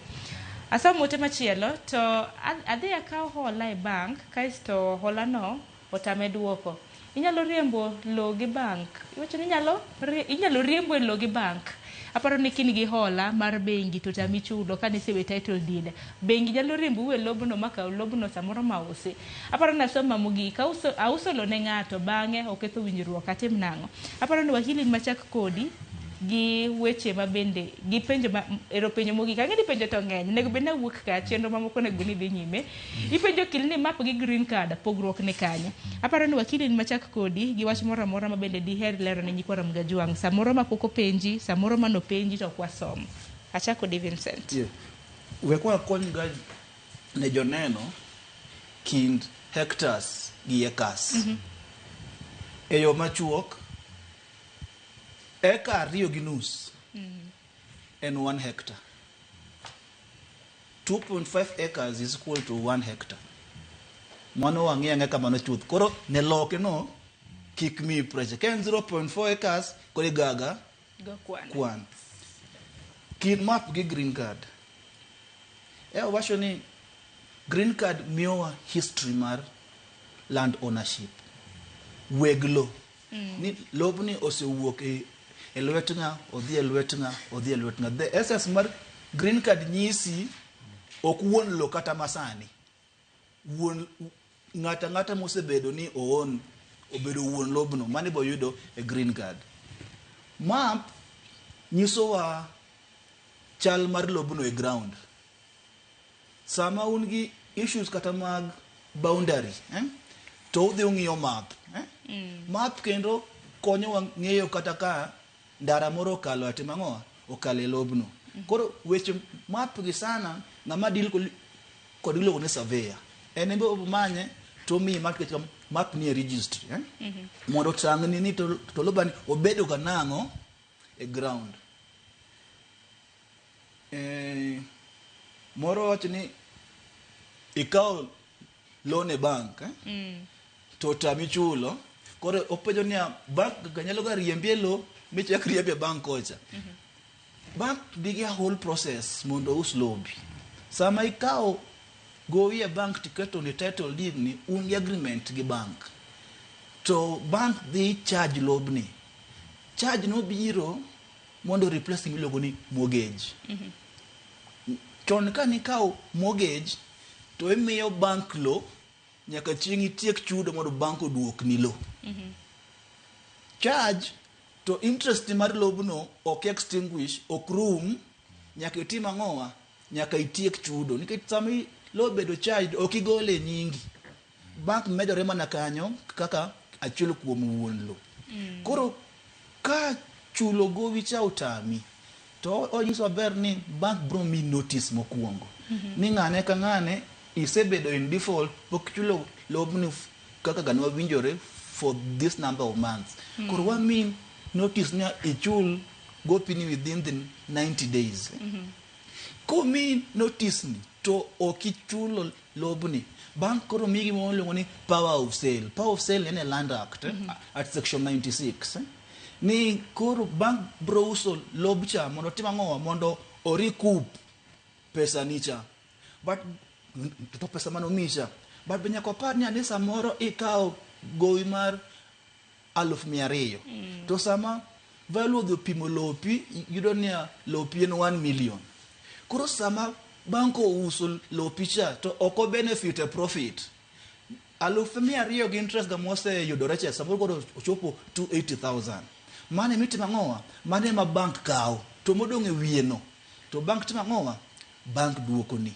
to jogo ne kaw ko mi these notices to bank botima ng'owa bo uso marach kendo tigi kendo bigi muligo ni forced market value samoro tim kendo valuation yudre na lo en 1 million to bank dwaro sing 100,000 okoyiene bank uso lobni sing 400,000 there is a cap mocha nyaki use lobno at a forced market value of 75% of the current market price koro ka bank chako uso lopi below the forced market value kendo in gratuity kendo mar dhie do mo itima ng'owa mondo cancel uso no Wangapana nga duok mago muda wene duoko makare nikech saa bendo mawangwa Vincent kantiere Kisumu bendo wacho ni chik bendo yeni chief koyo pesa endiko barua mar timo succession mar lo don wacho ni yes oyiene. Succession oyiene. But mana land agreement. Tonya kwa gimoma tini mi. Aya. Honest. In bende wach ni mogik samoro mai diher lero ni nyikora mgajang kwa tieko. Kamano uru. Wach mogik ene jothurwa. Wanyiewo lo. To wanyiewo lo e yo moriere. Wa involve lawyers e nyiewo lo. Wanyiewo udi. Nwach udi gi ema nyalo konyowa indalo mabiro. To wabed joma joratiro ka wauso lo, waus lope maler. Mano emano kawuono. Mane min gine godo. En mana ne agun wero kama na enya. No ka thor weche joneno magwa nitiere godo. Angini ka wano yudo kata mana kinde. Samoro Vincent gi Ernest. No nyalo kata mana donje mbui magwa. Mago maga Facebook, YouTube. Bendane no ka jo wabene ndiko. Ote thoth. Kotende kod nyiewo kanyakla kod usolo minyalo konyo to konyo Vincent kanyakla kod Ernest anagun wero kuma na inya kuom chopo ka okinyi makawuono mano mar mondo muduok penjo mopogore kotende kod nyiewo kanyakla kod usolo samoro nyikora mga jo angan manyalo wewu godo en kotende kod welo samoro ni wuoro in miyo tintiere gi mwandu mar mondo me samoro ka gimoro timre ni nikech makiny to wakia mar mondo me gimoro timre ni samoro itho nyithindi kik bed gi gwandruok samoro ka gilaro lo osemiyo kata mna cases mathoth buche mamoko bende wajalando kata mani Ramogi kaendi ni wuoro nego nyithinde nikech lo samoro nyithindo nego wuoro nikech lo aparo ne wila nyalo konyo to ndiko wil mana kaka wakili gi Ernest nowacho ok nyis ni kore dhoth idhi tho odiochieng' makiny emana kaka inyalo chanore gikanyo ben makelo we giko mar twak makama dakika 24 tok saa 2 mar okinyi mabiro en chenro mar poko pogore kik dhi mabor.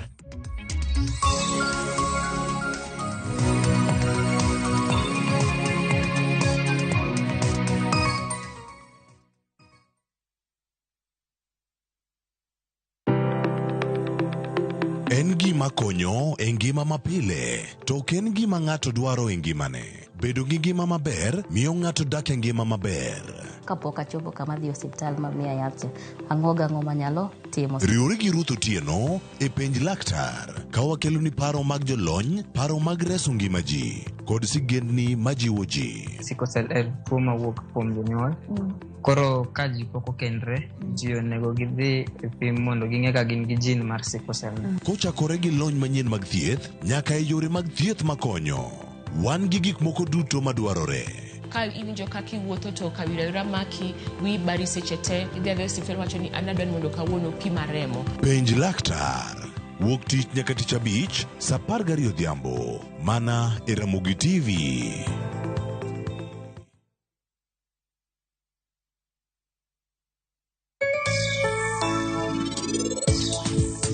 Kikiwe online. Kifocus e duka kende kaka koro wan umoja ka. Kwa wacho ni wanoda mana timo mar duka kende. Ingeni wadhi mana serve jo umoja kende. To sama wane wa mbui kacha chande, wa serve nyaka jok maonge Kenya. Grand prize won! Win big with the WRC Safari Rally 2025. Revisha and feel the roar!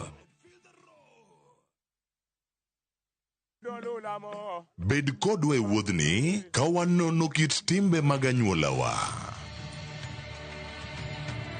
Oyundi no neni en winyo mayot. Sama nodhi chiemo, ng'ama ok ohero tich matek. Koro nyako ringi kodhi chiemo. Ema nomiyo chake kamano. Gin kido mamiyo wabedo kaka joluo, sigendni mopogore opogore mag dhoudi mag luo. Chiro ma kiti pando chira. Gini dwa chako ndeti mos. Okelo ni ahonda. Dil majony. Luweche mag luo mopogore opogore. Moro ka moro kuomgi nigi ranyisi mopogore opogore. Wuon magolo ng'ani ka wuongi watire wadhi gone dala. Koro telo gi le to gi gweno. 111. Lu chenro ni ngeso ka ngeso saa 1:45 otieno e Ramogi TV.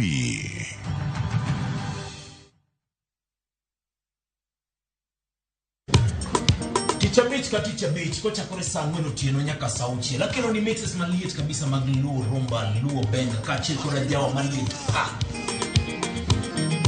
kowuok e ondamo 107.1 FM kar chuny jaluo Kapela na koni ni wang' ni kawadok kocha nyaka wang jowi mari mar Ramogi TV. Luongani a boy handsome Mandawea Roji bed and breakfast. Luongani DJ Koloko instrumental. Tokodan Solomon Atito Kafaya Gudi. Kawachoni ma en Ramogi Night Disco. Kete manaka.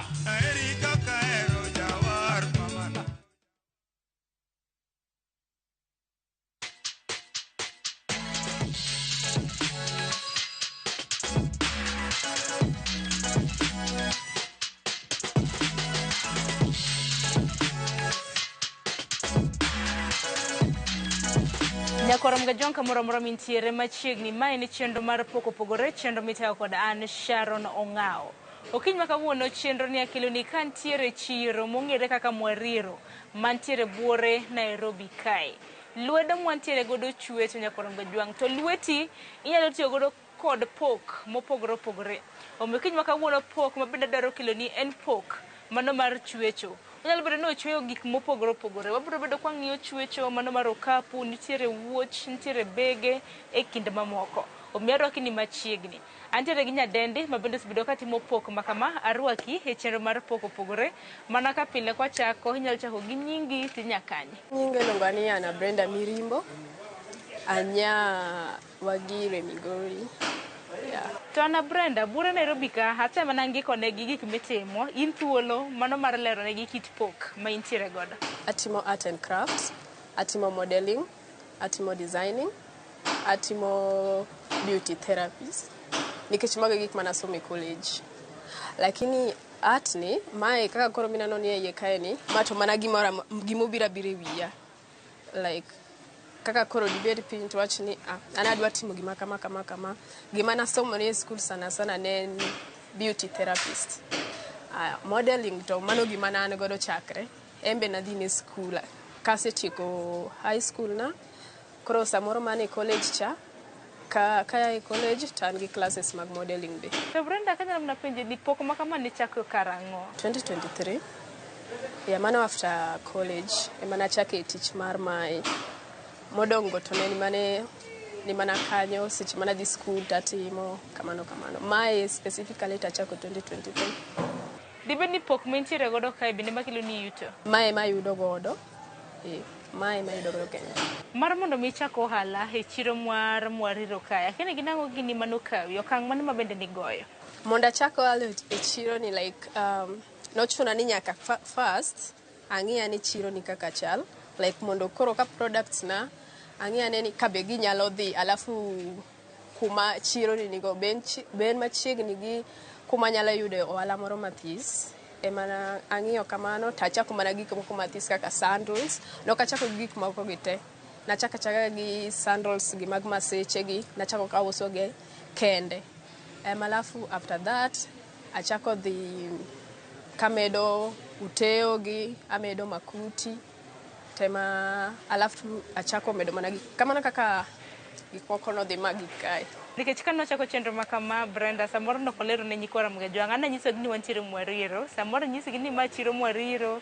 stondi ni namba D to nyinge en mane wane chiro mar Mwariro oyudore Kariako kapok ichopo Kariako ena edho Obara kanyo ane first floor duka B78 kanya minyalo yuda kisechopo B78 first floor kae inyalo yudo uteo inyalo yudo sling bags inyalo yudo Masai inyalo yudo makuti inyalo yudo portraits mag African sana inyalo yudo Masai lesos anything to do with the culture gimora ma culture mora lakini kikibiti expect ni dwaro neno western kaka koro opato moko ma China gini mago kinyal yudo sana e duka kae gi chiro ni te sana kinyal yudo gimora ma western kacho ni mwandu miloso gin cultural gin mwandu mabende ji tiyo godo e piny Kenya ka to wang'eni mwandu mawuok e pinje maoko tiluongo ni western mago mawuok west akenda ng'mendi loso cultural why cultural gimomiyo achako culture ginene cultural mopogore gi western nikech like ineno Kenya kae yani ji oketo wigi e gik mawuok oko export mawuok oko koro emwaneno ni atini how comes like iketo ing'iew mwandu mag oko to umbe unyalo loso megeu gi gigeu ma utiyo godo kae. Koro ema wacho niya, we aketa ne megena at least obed high, nikech kaka koro sandals mineno kaegi, magi gik ma aloso kenda design, opogore gi gik ma ng'ato dhi ng'iewo western, madhi ng'adre. Magi ng'eni gin pien, ka onge gimoro amora ni western, onge magi pien lilo kende moloso gini. Beads gina gige traditional. Kore momiyo nwa wacho ni, instead of already wan gi dukni mang'eny ma uso gige China go, koro wewa ket marwa ni obed mag cultural gigewa. Mwandu waseneno mopogore opogore, nyikoro mga jogo bende sibido kaneno mwandu ma bende intiere godo ka. Penjen ni mwandu gi inyiew gi mar mondo mi usi koso bedo nade? Mwandu gi nitie mwawaro to nitie mwaloso. Mwawaro thin sana. Kaka koro Masai laces go, mago to gik mwang'iew ka ogolo oko. Kaka koro megena gi Masai laces na gi magi ya TZ. Ema wakelo kae. Sana sana gik mwaloso en ga sandals, mag Masai gi, slings bag gi, kiondo man malo go, kata earrings gi. Kaka kori neno sani nena, kaki nen western, nen samar western. Nena gimoro mano kethore ma kicheno banjore. Ema nakao, aketa mode into cultural, like obed traditional. Koro gite moko wang'iew, moko waloso, lakini mang'enye mwaloso, mathisi mwagolo oko. Bende chiro mar moriro kae kanwa idho nikech intiere gorofa ma mokwongo. Piny kaneno ka mwandu thothne ma bende intiere godo, bende maneno ka thoth dukni bende intiere godo. Omiyo kele penjo machielo, piem chal nade? Piem to ng'eny kae sana.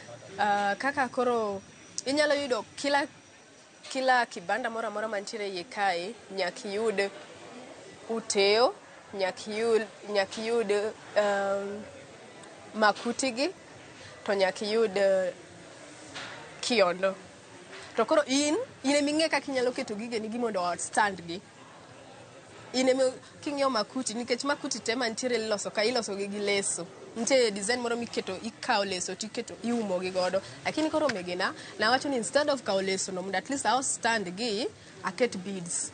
Koro megena instead of leso maluoro gi gacha, aketo beads kamae.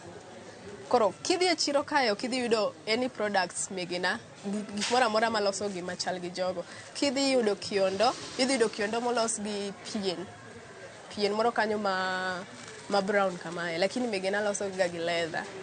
Alafu thoth gi aloso gi beads. Koro nyaka iti gi wi outstand nikech piem to ng'eny sana. Kata kiloso Masai sandals, nyaki ng'e maua ni kaka chalo, nikech nyaki ng'e sol mitiyo godo, leather mitiyo godo, opogore gi jok moko go. Mondo at least ng'ato kaya piny kuro, kaneno kata ki post gi online, ineno like gin different gi moko manoko go. Ohala kohala, nitiere gi ber, gi achiedh nade magi. Wachaka na gi ber, bang'e, ibro bedo kinyiso achiedh nade, misebedo kiyudo. Ber moseneno kae, anyalo wacho, ose connecta gi jok manoko, nikech ing'eni seche moko ma in gi business cha, igo picha mar gimiuso, ikete e mbui ni kachacha, Instagram in godo kacha, Facebook in godo kachacha. Koro, mi advantage gi wuo gi jok manoko. Kaka koro megena gi, maga gi oseusa gi jok manoko sana. Asetiyo gi jok mani Juba, asetiyo gi jok mani Amerika, sana Juba, to gi Angola, Luanda. Kure matiga godo gi sana nikech mane advantage mawinjo sana. Disadvantage manyalo wacho en mana koro piem no. Emanyalo wacho. Piem mar customers, gigeni, iyudo ka gima niloso ng'ato sekopo. Mage manyalo wacho ni disadvantage mayude tijina, lakini manyalo wacho onge karka disadvantage kanyo. Mana advantage maneno ga mang'eny sana. Takini Brenda, marketing itimo nade mar mondo mi oganda ng'e ni Brenda nitiere chiro moro moriro to uso mwandu mathoth. Iusori nade? Marketing an gi mbui, inyalo yude Instagram, inyalo yude e Facebook, inyalo yude e WhatsApp kanyo. Koro kuro emogo e pichni to akano gi kanyo. Ng'at mora mora monenowa to kanyo wan gi namba wa, everything. Kine Instagram, kiyudo gimora mora midwaro kuro, inyalo gocho nikech namba wa nitie bayo kanyo. The same gi Facebook, kamano. Koro watiyo mana sani wan mana gi mbui ariyogo, Instagram gi Facebook ema sani watiyo godo. Inyisa mbui mopogore opogore ma bende intiere godo, bende in thuolo ne nyikwaram Gajwang', inyalo miyo gi namba ni mano ma itiyo godo, bang'e ibiro bedo kinyisogi nying mbui mopogore opogore ma bende niwacho. Nying motiyo godo e mbui kanyo en MJ Craft. MJ Craft. Kidhi Instagram MJ Craft Center. Kidhi e Facebook MJ Craft Center. Ena nying achiel. MJ Craft Center, MJ Craft Center. E mbui ariyogo te. Namba inyalo yudowa gi 0738 1921 68. 0738 1921 68. Mane minyalo yudowa e mbui te. Akini nengo uso gi wholesale koso retail. Nikech ang'e nitiere jowero. To bende nitiere jok makawo achiel. Inyalo mana lero ne nyikwaram Gajwang'. Auso wholesale gi retail te. Koro kaka koro wuoche ni auso retail 1200. Wholesale anyalo use 800 kata 900. Luwore gi pien matiyo godo to gi beadwork matiyo godo. Aya. Machielo en kaka koro glese gi sana sani auso gi retail, magi ok anyalo uso wholesale. E packet achiel ka gin auchiel kamae, auso gi 1800. Bege gi be the same. Bege gi be anyalo uso wholesale kata anyalo uso retail. Glasses kae mag western, lakini kuneno gi aketo gi beads mondo at least gikelnwa traditional moro. Ka koro mae en gi bead mar Kenya. Koro mae ki ade mae nengo ne bedo mamalo sana. Ka koro like magi auso e nengo mag retail 1600 kende.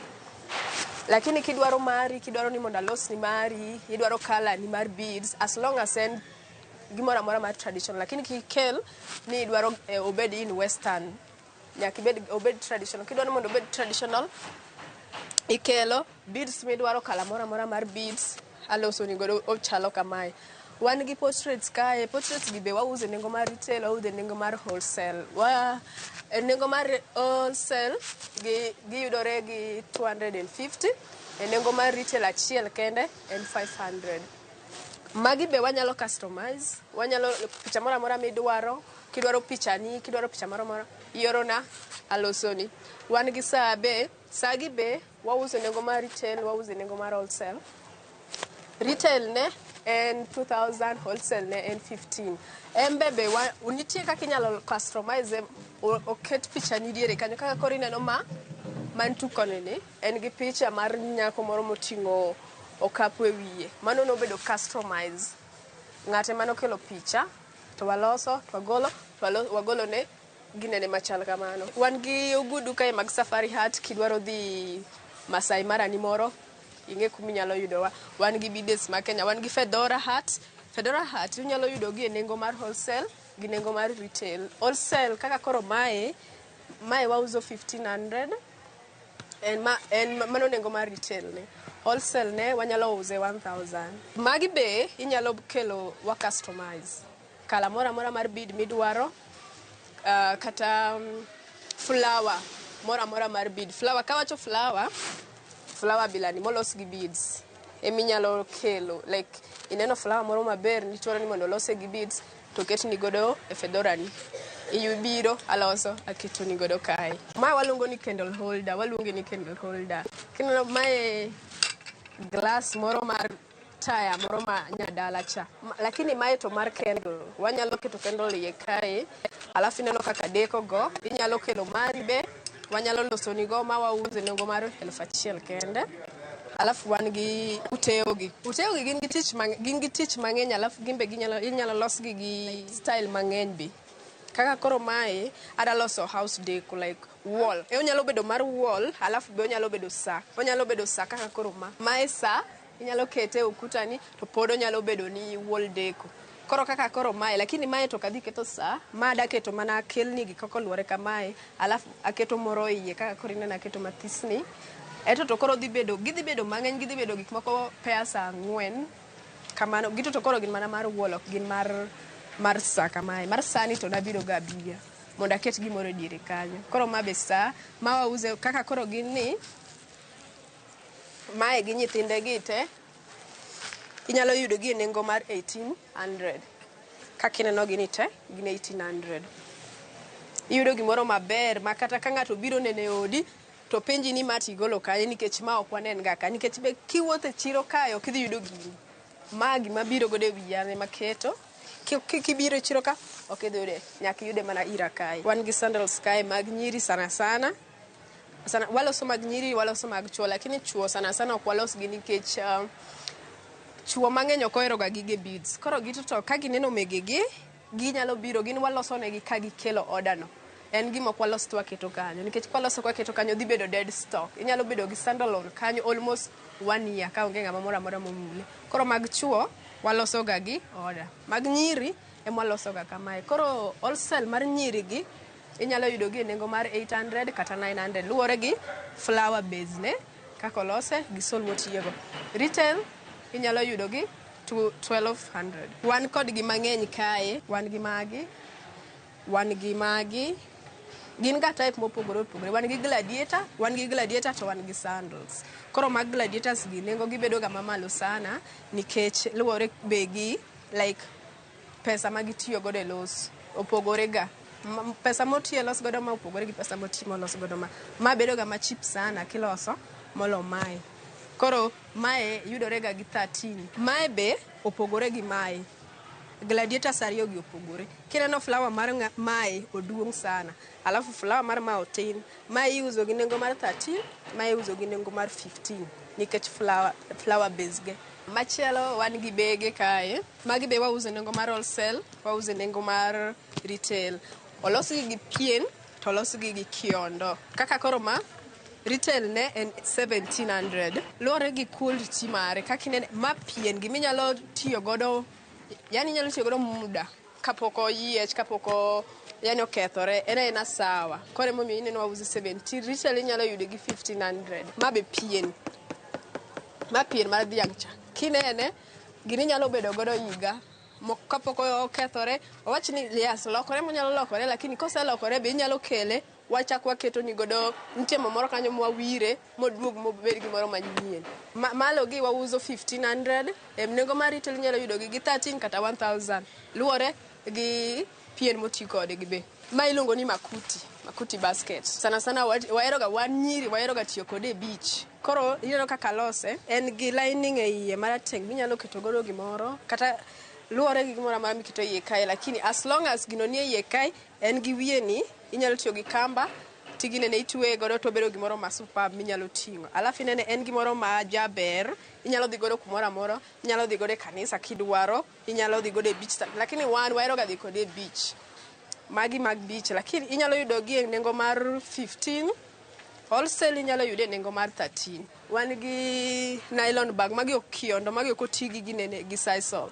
magi nylon otigi jwala mobedo recycle to tigodo kae ma inyalo luoko inyalo luoke opogore gi sisal en gimoro ma ok inyalo luoko cha nikech kiluoke rangine cha nyalo wuok ma inyalo luoko inyalo yweyo alafu mae kaka inene ni pok otieke te ka en kamae en 800 nengo mar retail wholesale ne wanyalo uze gi 600 lakini koro kose lose moket ne lwedo mar leather lore gi leather mitiyo godo kanyo wauze ga e nengo mar 2000 kar gi te kaka ineno gi nigi riedo ni te earrings be wan godo kae nyiwa wan gi earrings kae wan gi mora mobire shape mora kaka koro ma shape mar Africa gite gik moko te molos kae gin traditional onge earrings mora kae mar western midhi yudo gi bead mar western mae kaka koro ineno mae en mbao emolos godo magi beads emolos godo magi earrings gi magi gik minyalo yudo ma cheap e iye kae magi nyalo yudo gi nengo mar 100 kata 150 wholesale nyalo yudo gi 70 bob kende to in gi earrings turi kaka ineno mae mama na bead lilo emolosi otigi kopani to los godo bead to okoloni earrings majaber onge gimoro amora kae ni western gina traditional cultural stuff kende mantiere iye kae watiyo gi mbao sana watiyo godo earrings mang'eny iye kae wan nyaka gi ivory earrings mag ivory be kidwaro wan godo ka e nengo mar 100 kende kata 150 yudo godo gik moko maber magi ndeke magi to losa magi nyalo tiyo godo inyalo keto e balcony kacha kata inyalo keto e dot kata inyalo keto gi e wiye malo kaka ineno magi nitiere ni inyalo keto gi kanyo lore gi odino kaka ni sana jo ceiling magi maber minyalo deko godo odi ma obeda beda majaber sana. Magi ng'eni ok ochwe gi lowo kaka moko manya dala ka. Magi los gi bao. Kaka ineno gini ok onyal tore mabe. Ma inyalo keto kaka flower vase e odi, inyalo keto gimoro amora. Yaani gimoro amora mineno ni inyalo tiyo gi mae. Oyudore nengo mar 500 kende. Wan gi Masai Shukas. Lakini Masai Shukas ma wan godo gi owad fleece omo medi ye kae. Magi inyalo tiyo godo, magi inyalo tiyo godo kaka ungeti sana. Inyalo tiyo godo kaka like inyalo pedhe kudhi kumoro, udhi gimoro machalo outing cha. Ma unyalo tiyo godo maber nikech en both ungeti to en both Masai. Onyalo konyo wi gimoro amora modwaro e ndalo koyo. Wan kod gi types mang'eny. Wan gi makala moro amora midwaro. Magi be wanyalo customize. Inyalo kelo Masai ni. Idwaro ni mondo obed gi fleece mar kala mane an kae. Mae yudore nengo mar 2000. Embe wauze e nengo mar wholesale. Wholesale oyudore gi 1800. Alafu wan gi gimoro kae be. Mang'eni thothu pok uneno lakini be useneno lakini museneno ka gin mag western. Ma od guok. Kaka inene ni inyalo keto bedo od guok, inyalo keto bedo od pusi. Lore gi mnyama moro amora ma nyapet ni moro ma in godo e ot kanyo. Olose gi nylon. Ma nylon gi manyalo luoko alafu iye kae leather. Kata ka guogi no nindo, onge kata ko layo kata ko magi minyalo golo mi luoki. Ena leather. Ena leather moro ma shine cha. Koro inyalo luoke gimoro amora motimore iye kae inyalo luoko. Mae gima guogi nyalo bedo godo higa. Ok onyal kethore nikech luore gi nylon moti godo gi leather board moketo. Yes, gini eminyalo loko. Nyapiende mantiere iye kae ni eminyalo loso. Lakini mae ok inyal lokre. Ena kamano inyalo bedo kode for a very long time. Alafu wan gi fedora hat kae. Mae be like kaka ineno ma be wanyalo customize. Aparo ni mana se wuoye, ma wanyalo customize be. Lakini yani luore koro gi design midwaro. Kiki bi gi design moro gima kiki kel na kae en design mar western. Nikech mano to akia kaka bro lose. Mano to koro dhi chuni ni dhi ka western kuro mondo losni go. Lakini kidoro ni giri no, fedora ni anyalo undo ni godo maber. Olokre aloka gimoro manyien. Ema nyalo unde molokre kamae. Alafu wane gi basket gi. Wangi gi kaka fruit baskets. Inyalo tiyo godo ting'o gimoro amora kidhi e chiro, inyalo dhi godo shopping, kidwa dhi shopping, inyalo dhi godo e ginene walk ni moro. Itimo gimoro ma weth iye kae. Ok nyal fundore nikech hewa ma en godo gi. En gimoro maber manyalo konyi. Wan gi table mats. Table mats wan ga godo mopogore. Kaka koro mae table mats ni inyalo tiyo godo obedo table mats to pod onyalo bedo at wall. Inyalo kete e ginene wall ni kata inyalo tiyo kode. Koro luore gi kaka ing'iewe gimi idhi tiyo kode. Magi biro size kaka koro mae 50. Magi 100. Yani obiro size kaka nengo mobiro godo nengo mikawe godo. Koro mae inyalo tiyo godo. Inyalo ng'iewe ikete e mesa kata ikete e wall. Wan gi bag mar leather. Kaka inene en gi ankara mong'ado diere ma kitenge. En leather te kitenge. Ma be inyalo tiyo godo jowa madhi sikul, jowa madhi e university. Ma bag maber minyalo bedo godo higa ma pok okethore. Nikech bag ni the way molose godo kineno iye kae. Kata ginene material molos godo iye kae. Ma material mokiejre piyo. En gimoro mabudho. Koro material molos godo iye plus magi minyalo bedo godo mibed mibol ni to aol. Ma ok inyal kethre sani. Ochal mana gi baga bilani. Ma be olos gi leather. Ma to koro leather moro ma texture. Ma be olos gi leather. Alafu otika kae otigi usi plus kiondo. Ma be giminyalo budho godo sana. Mae yudore nengo mar 1800. Kende tiyudo bag majaber nyiwa madhi sikul sana nyiri mero gatigo. Waluongo ga ni monkey bag. Inyalo ting'o mae. Bracelets be wan godo ka mag Kenya.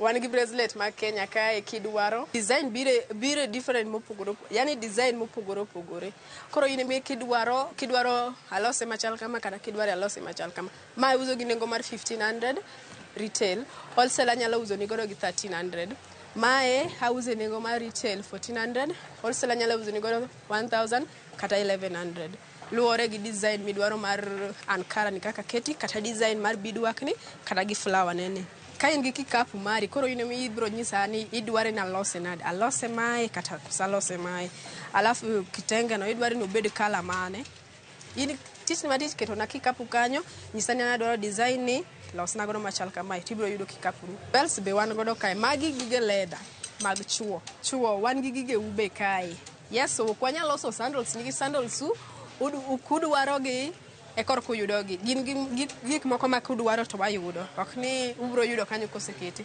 lakini magi udhi yudo ka koseketi gin magi gibire size te gin leather ma pure leather ok moro mo kiserwako ko chopo ndalo moko matin tineno kosechako barore leather ma pure leather oyudore nengo mar 1000 jo wholesale kudwaro gi uyudo gi nengo mar 1000 kende. Erokamano nya Brenda kata kamano nyakoro mga jompo pok watiko chenro makama mana ka pile lweti nyalo kelo ni mwandu nyakoro mga jwa kitiyo gi lweti yo makare mweno kiny makawuono bende Brenda biro bedo katangonwa achiel kuom mwandu ma bende ochweyo Mwariro market kae aparo ni Brenda biro bedo kikawe gi kanyo inyiso ni rango midwa chweyo gi kaka ichweyo nitie kaka loso mira no market nge leather ochal gi machal kama mira no dhi chalo kamae alafu koro koni mira koni leather koro kasetieke takete kama koro nge kama alafu koni mira koro at least kog dhi kete kata kodhi uso nikech en sana client na mar uso ka koro ma odhi uso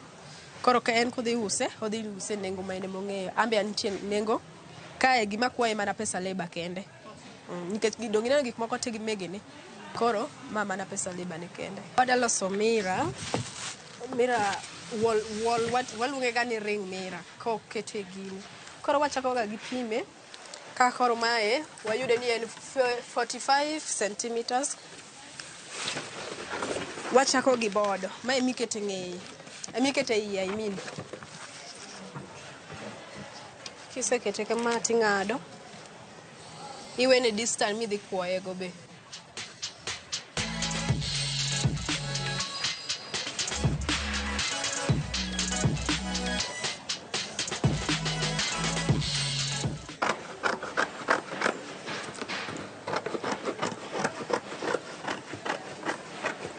mae be tiyo kaka side hustle giminena timoni mok gima nie e buga e gik matimo mae ng'ani biro gi gigene te obiro gi mira obiro gi ring mira obiro gi bodni obiro gi legzin ne koro magi ma wach ni ng'ato nyisi ni los alafu ikwaye mana pesa mar leba ikwayo mira e gimoro mayot dhi yiech koro mae ko ing'ade kama tiriwe ariyogo dhi act as barrier dhi bedo mapek seche mikweno alafu dhi mi tich mayot seche mikwoye e ring mira yenyewe guluni keto mondo imak kodgi nikech gin gik moko ariyo koro kidhi keto gi mana e ng'e mira kamano nyaka iriwgi kumoro achiel gibed gik moko mapek ariyo koro luwore gi type mar mira kaka koro mokelna ni ma mira mapek odwaro gimoro mapek mating'e mbebe lakini moro mayot cha inyalo ketone mira achiel halafu kochuno ni nyaka irit ni mondo tuo korki ket mire wiye luwore gi glue mitiyo godo be ka in gi glue maber idhi bedo gi tich maber nikech glue achiel ne mida mako godo board glue achiel ne mida mako godo legzine e mira glue achiel ne mida mako godo mira no e ring ne koro glue nigi purpose mang'eny ka nyaka ibed kode mang'eny kamano tikawo mira ni tikawo board ni tiriwogi to kik iting'e ma wath nikech iketo glue e iye pod okier seche motuo e iye kanyo no ikawo legzin iketo piny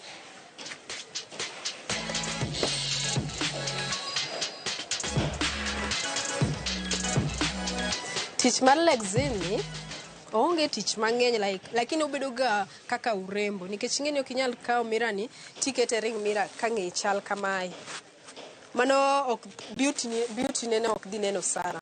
Koro dwaro gimoro mang'eye be ber. Koro Lexin itiyoga kaka nanga moro ma jaber mirwako ne gimoro cha. Ek tij Lexin onge tich mang'eny sana. Inyalo kawo gimoro amora midwaro as long as en gima inyalo kuoyo tikete ng'eye kanyo.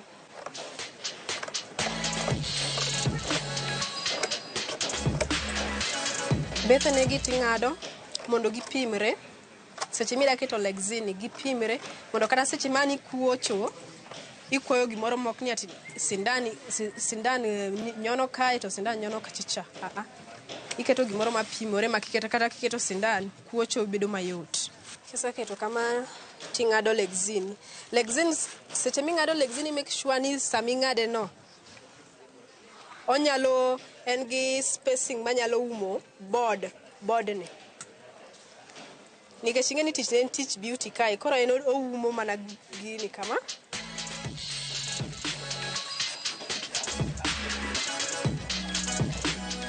Koro ing'ade mana round maber. Kapok iume nikech dhi dwaro kaka ida ume kae. Koro nyaka iket glue tie board ni. Koro mana kaka nanyisi glue tije ng'eny dala ka. Koro nyaka ibed kode mang'eny. Seche ming'ado gini iwe ka glue no kue mondo kimake omakore gimoro mayot. Ok ni gimoro ma pod chandi. Iketo glue to pod kimuono to wuok. Ka koro sani kimuone kama pod owuok. Koro mano means ni glue ma niketo kae ni pok otuo maber. Koro irite dakika imiye nya dakika moko kang'eny kata kang'eny to gin dakika moko 3 kata 4 kamae.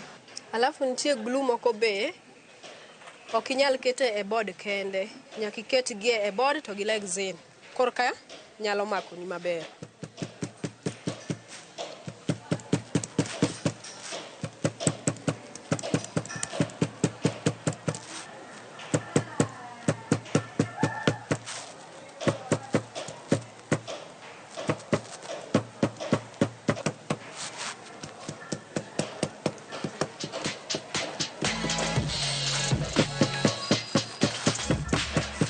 Kosetuo tinyalo mono Lexin ni kata otamba ma in godo lakini make sure ni kitiyo go otamba ng'eni otamba ni no nyaka obed like en gimoro minyalo ma kikete glue ok nyal neno gi oko ma glue nyalo kadho alafu dineno iwon gimoro ma rach iwon gimoro ma yue godo gik moko maricho kamae. Koro iketo ne Lexin gimoro ma pek.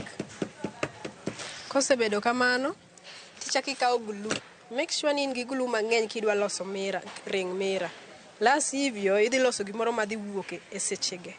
Kiseketo kamano tikawo ring tiketo aketa glue moro mathin ok moro ng'eny sana. En mana gimoro mathis. Kiseketo kamano to tij glue orumo gi kanyo. Tikawo mira ni ring ni tikete mira.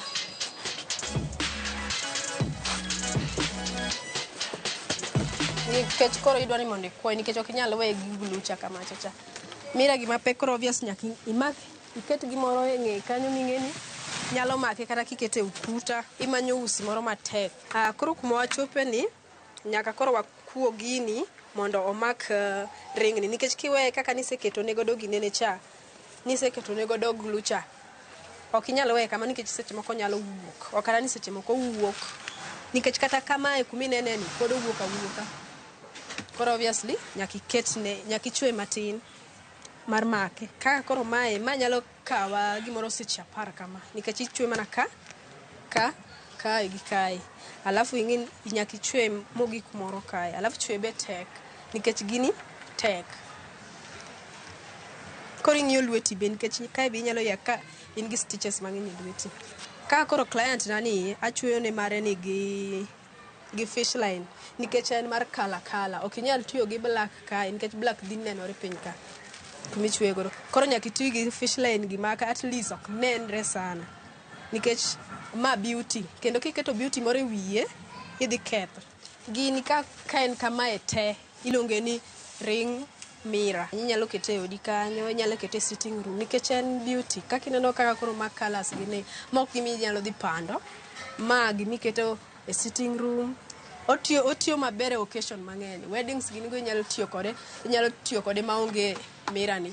Inyalo kawe akawa kaka neno, kelni mopogore idhi decorate godo kumoro. Koro en gi tich mang'eny, en gi advantage mang'eny kuminene ni. Neno kaka koro mae, gimomiyo wacho ni ichweye. To ineno kata ni keto glue pod owuok. Koro ok inyal rely on glue mani keto kae cha. Nyaka ichweye. Koro neno kaka asetieko chweye kaka ochalo. Un gi mira ukae, un gi deko ukae, ng'eye e ka. Gimomiyo nawacho ni mondo uket ginene lexin. Ng'eye uneno kaka chalo. Koro kaduwe gi board cha de chalo gimoro ma yani ok kel shangwe mora mora. Koro ng'eye chal kamae, chien chal kama, to in gi mira, to in gi gir deko. Koro ma nyalo bedo pesa di? Mae kasechwe kama nyalo bedo 6,000 kata 5,000. Bende sizes bende opogre? Sizes be opogore, wan gi sizes maduong', wan gi sizes matin, wan gi size mathis makata mae duong'. Wan gi nyaka size madaromo kamae. Koro luwore gi size midwaro gi deko midwaro e ring mira nino. Jok ma dwaro gi rabila ni inyalo kelo. Wan kod gi mwariro ka mang'eny. Ato to ka usgi specifically inyalo bira bila mwariro kae yudo gi piny kanyo, idhi kawo ir ng'at mora mora, ikawo kala. Gigi nitiere design mang'eny. Oweri kata gi mantiere gi ginene gi. Nitie moro molos alosa gi bau kende. Nitie design mare. Koro inikelo, ing'iewo gi piny kanyo, tikelo, ane maloso ni, aketo ni mira, ibedo gi gimoro ma jaber e odi. Onyalo bedo kiyo inyalo kete e room ni kanyo, kata inyalo kete e sitting room, nikech en gimoro ma design ma jaber. To bende aneno ka in gi mwandu mopogore opogore, manyiso ni tiyo gi materials. Lakini materials igolo kanyo? Kaka koro beads gi nitie kuma wang'iewe malo kae. Gito to magi gik moselosi, koro gito to wadhi wang'iewo gi malo kanyo. Ipimo ni midwaro kaka inyalo tiyo godo, alafu idhi gina malo kanyo 50 kende tiyudo beads mang'eny. Makuti gini gi ka koro gik magi to sana yaga dala. Makuti gi kaka koro uteo ni magi yaga dala sana. Gito to ichwe gi dekuro.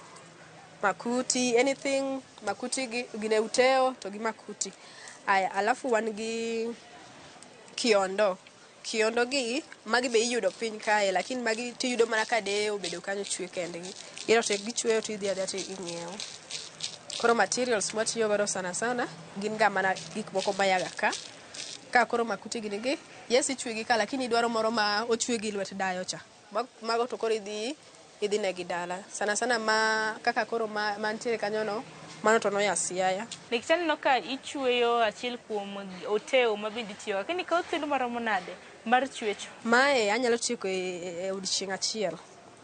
Luwore gi design ma ng'ato dwaro. Kaka koro ma design mayot, atiko taka odiochieng' achiel. Magi mitieko odiochieng' achiel. Kaka koro odiochieng' achiel anyalo chweyo uteo 2. Bende kopogore kana gi chwecho, kendo bende chiwo tiegruok like training. Nikech ang'e nitiere jok ma deher mar mondo mi ing'e tij lwedo. En mana training ema gionge godo. Ambe nyalo puonjo ng'ato. Kidwaro adwara e piny ka nyaka ji konyre. Koro kidwaro ni mondo apuonji tich abilani, ibira kae, timiya nyalwedo moro mana mathin. To wapuonjore apuonja. Bende makilakra me penjo ni training, tiegruok itimo nono koso? Training, koro luwore gi gima idwaro ni mondo apuonji cha. Ka koro mae mata nyalo puonji nono nikech en bide, en gima ineno anena gi wang'i. Gima ineno anena dakika achiel tisemako ni kar gima itimo kama. To next thing iyudori kiloso. Lakini koro nitiere gik moko ma ka koro designing, kaka koro mag sandals gi. Mago to gik minyalo puonji gi pesa. Loso beads go ginene magibed flower kaka koro neno go. Mano to koro ipuonji gi pesa. Brenda in rawera, to kaka rawera, nitiere rowere ma bende neno chenro mar pok opogore okinyi ma kawuono.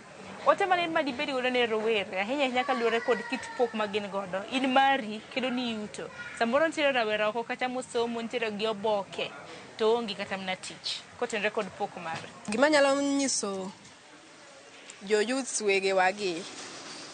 Yes, wate wasomo, kata an mina niambi asomo adhi e college, lakini ok ochuno ni nyaka ibed ot kanyo ni we arit tich moro masomo cha. Asomo nas, we arit tich moro masomo cha. Nyaka chieng' no kor kabro chako ti. Wuok oko kanyo ing'i gima talent ni moro mano nyuoli godo cha, gima inyalo timo godo cha. Ka koro an magi gik mano ko puonja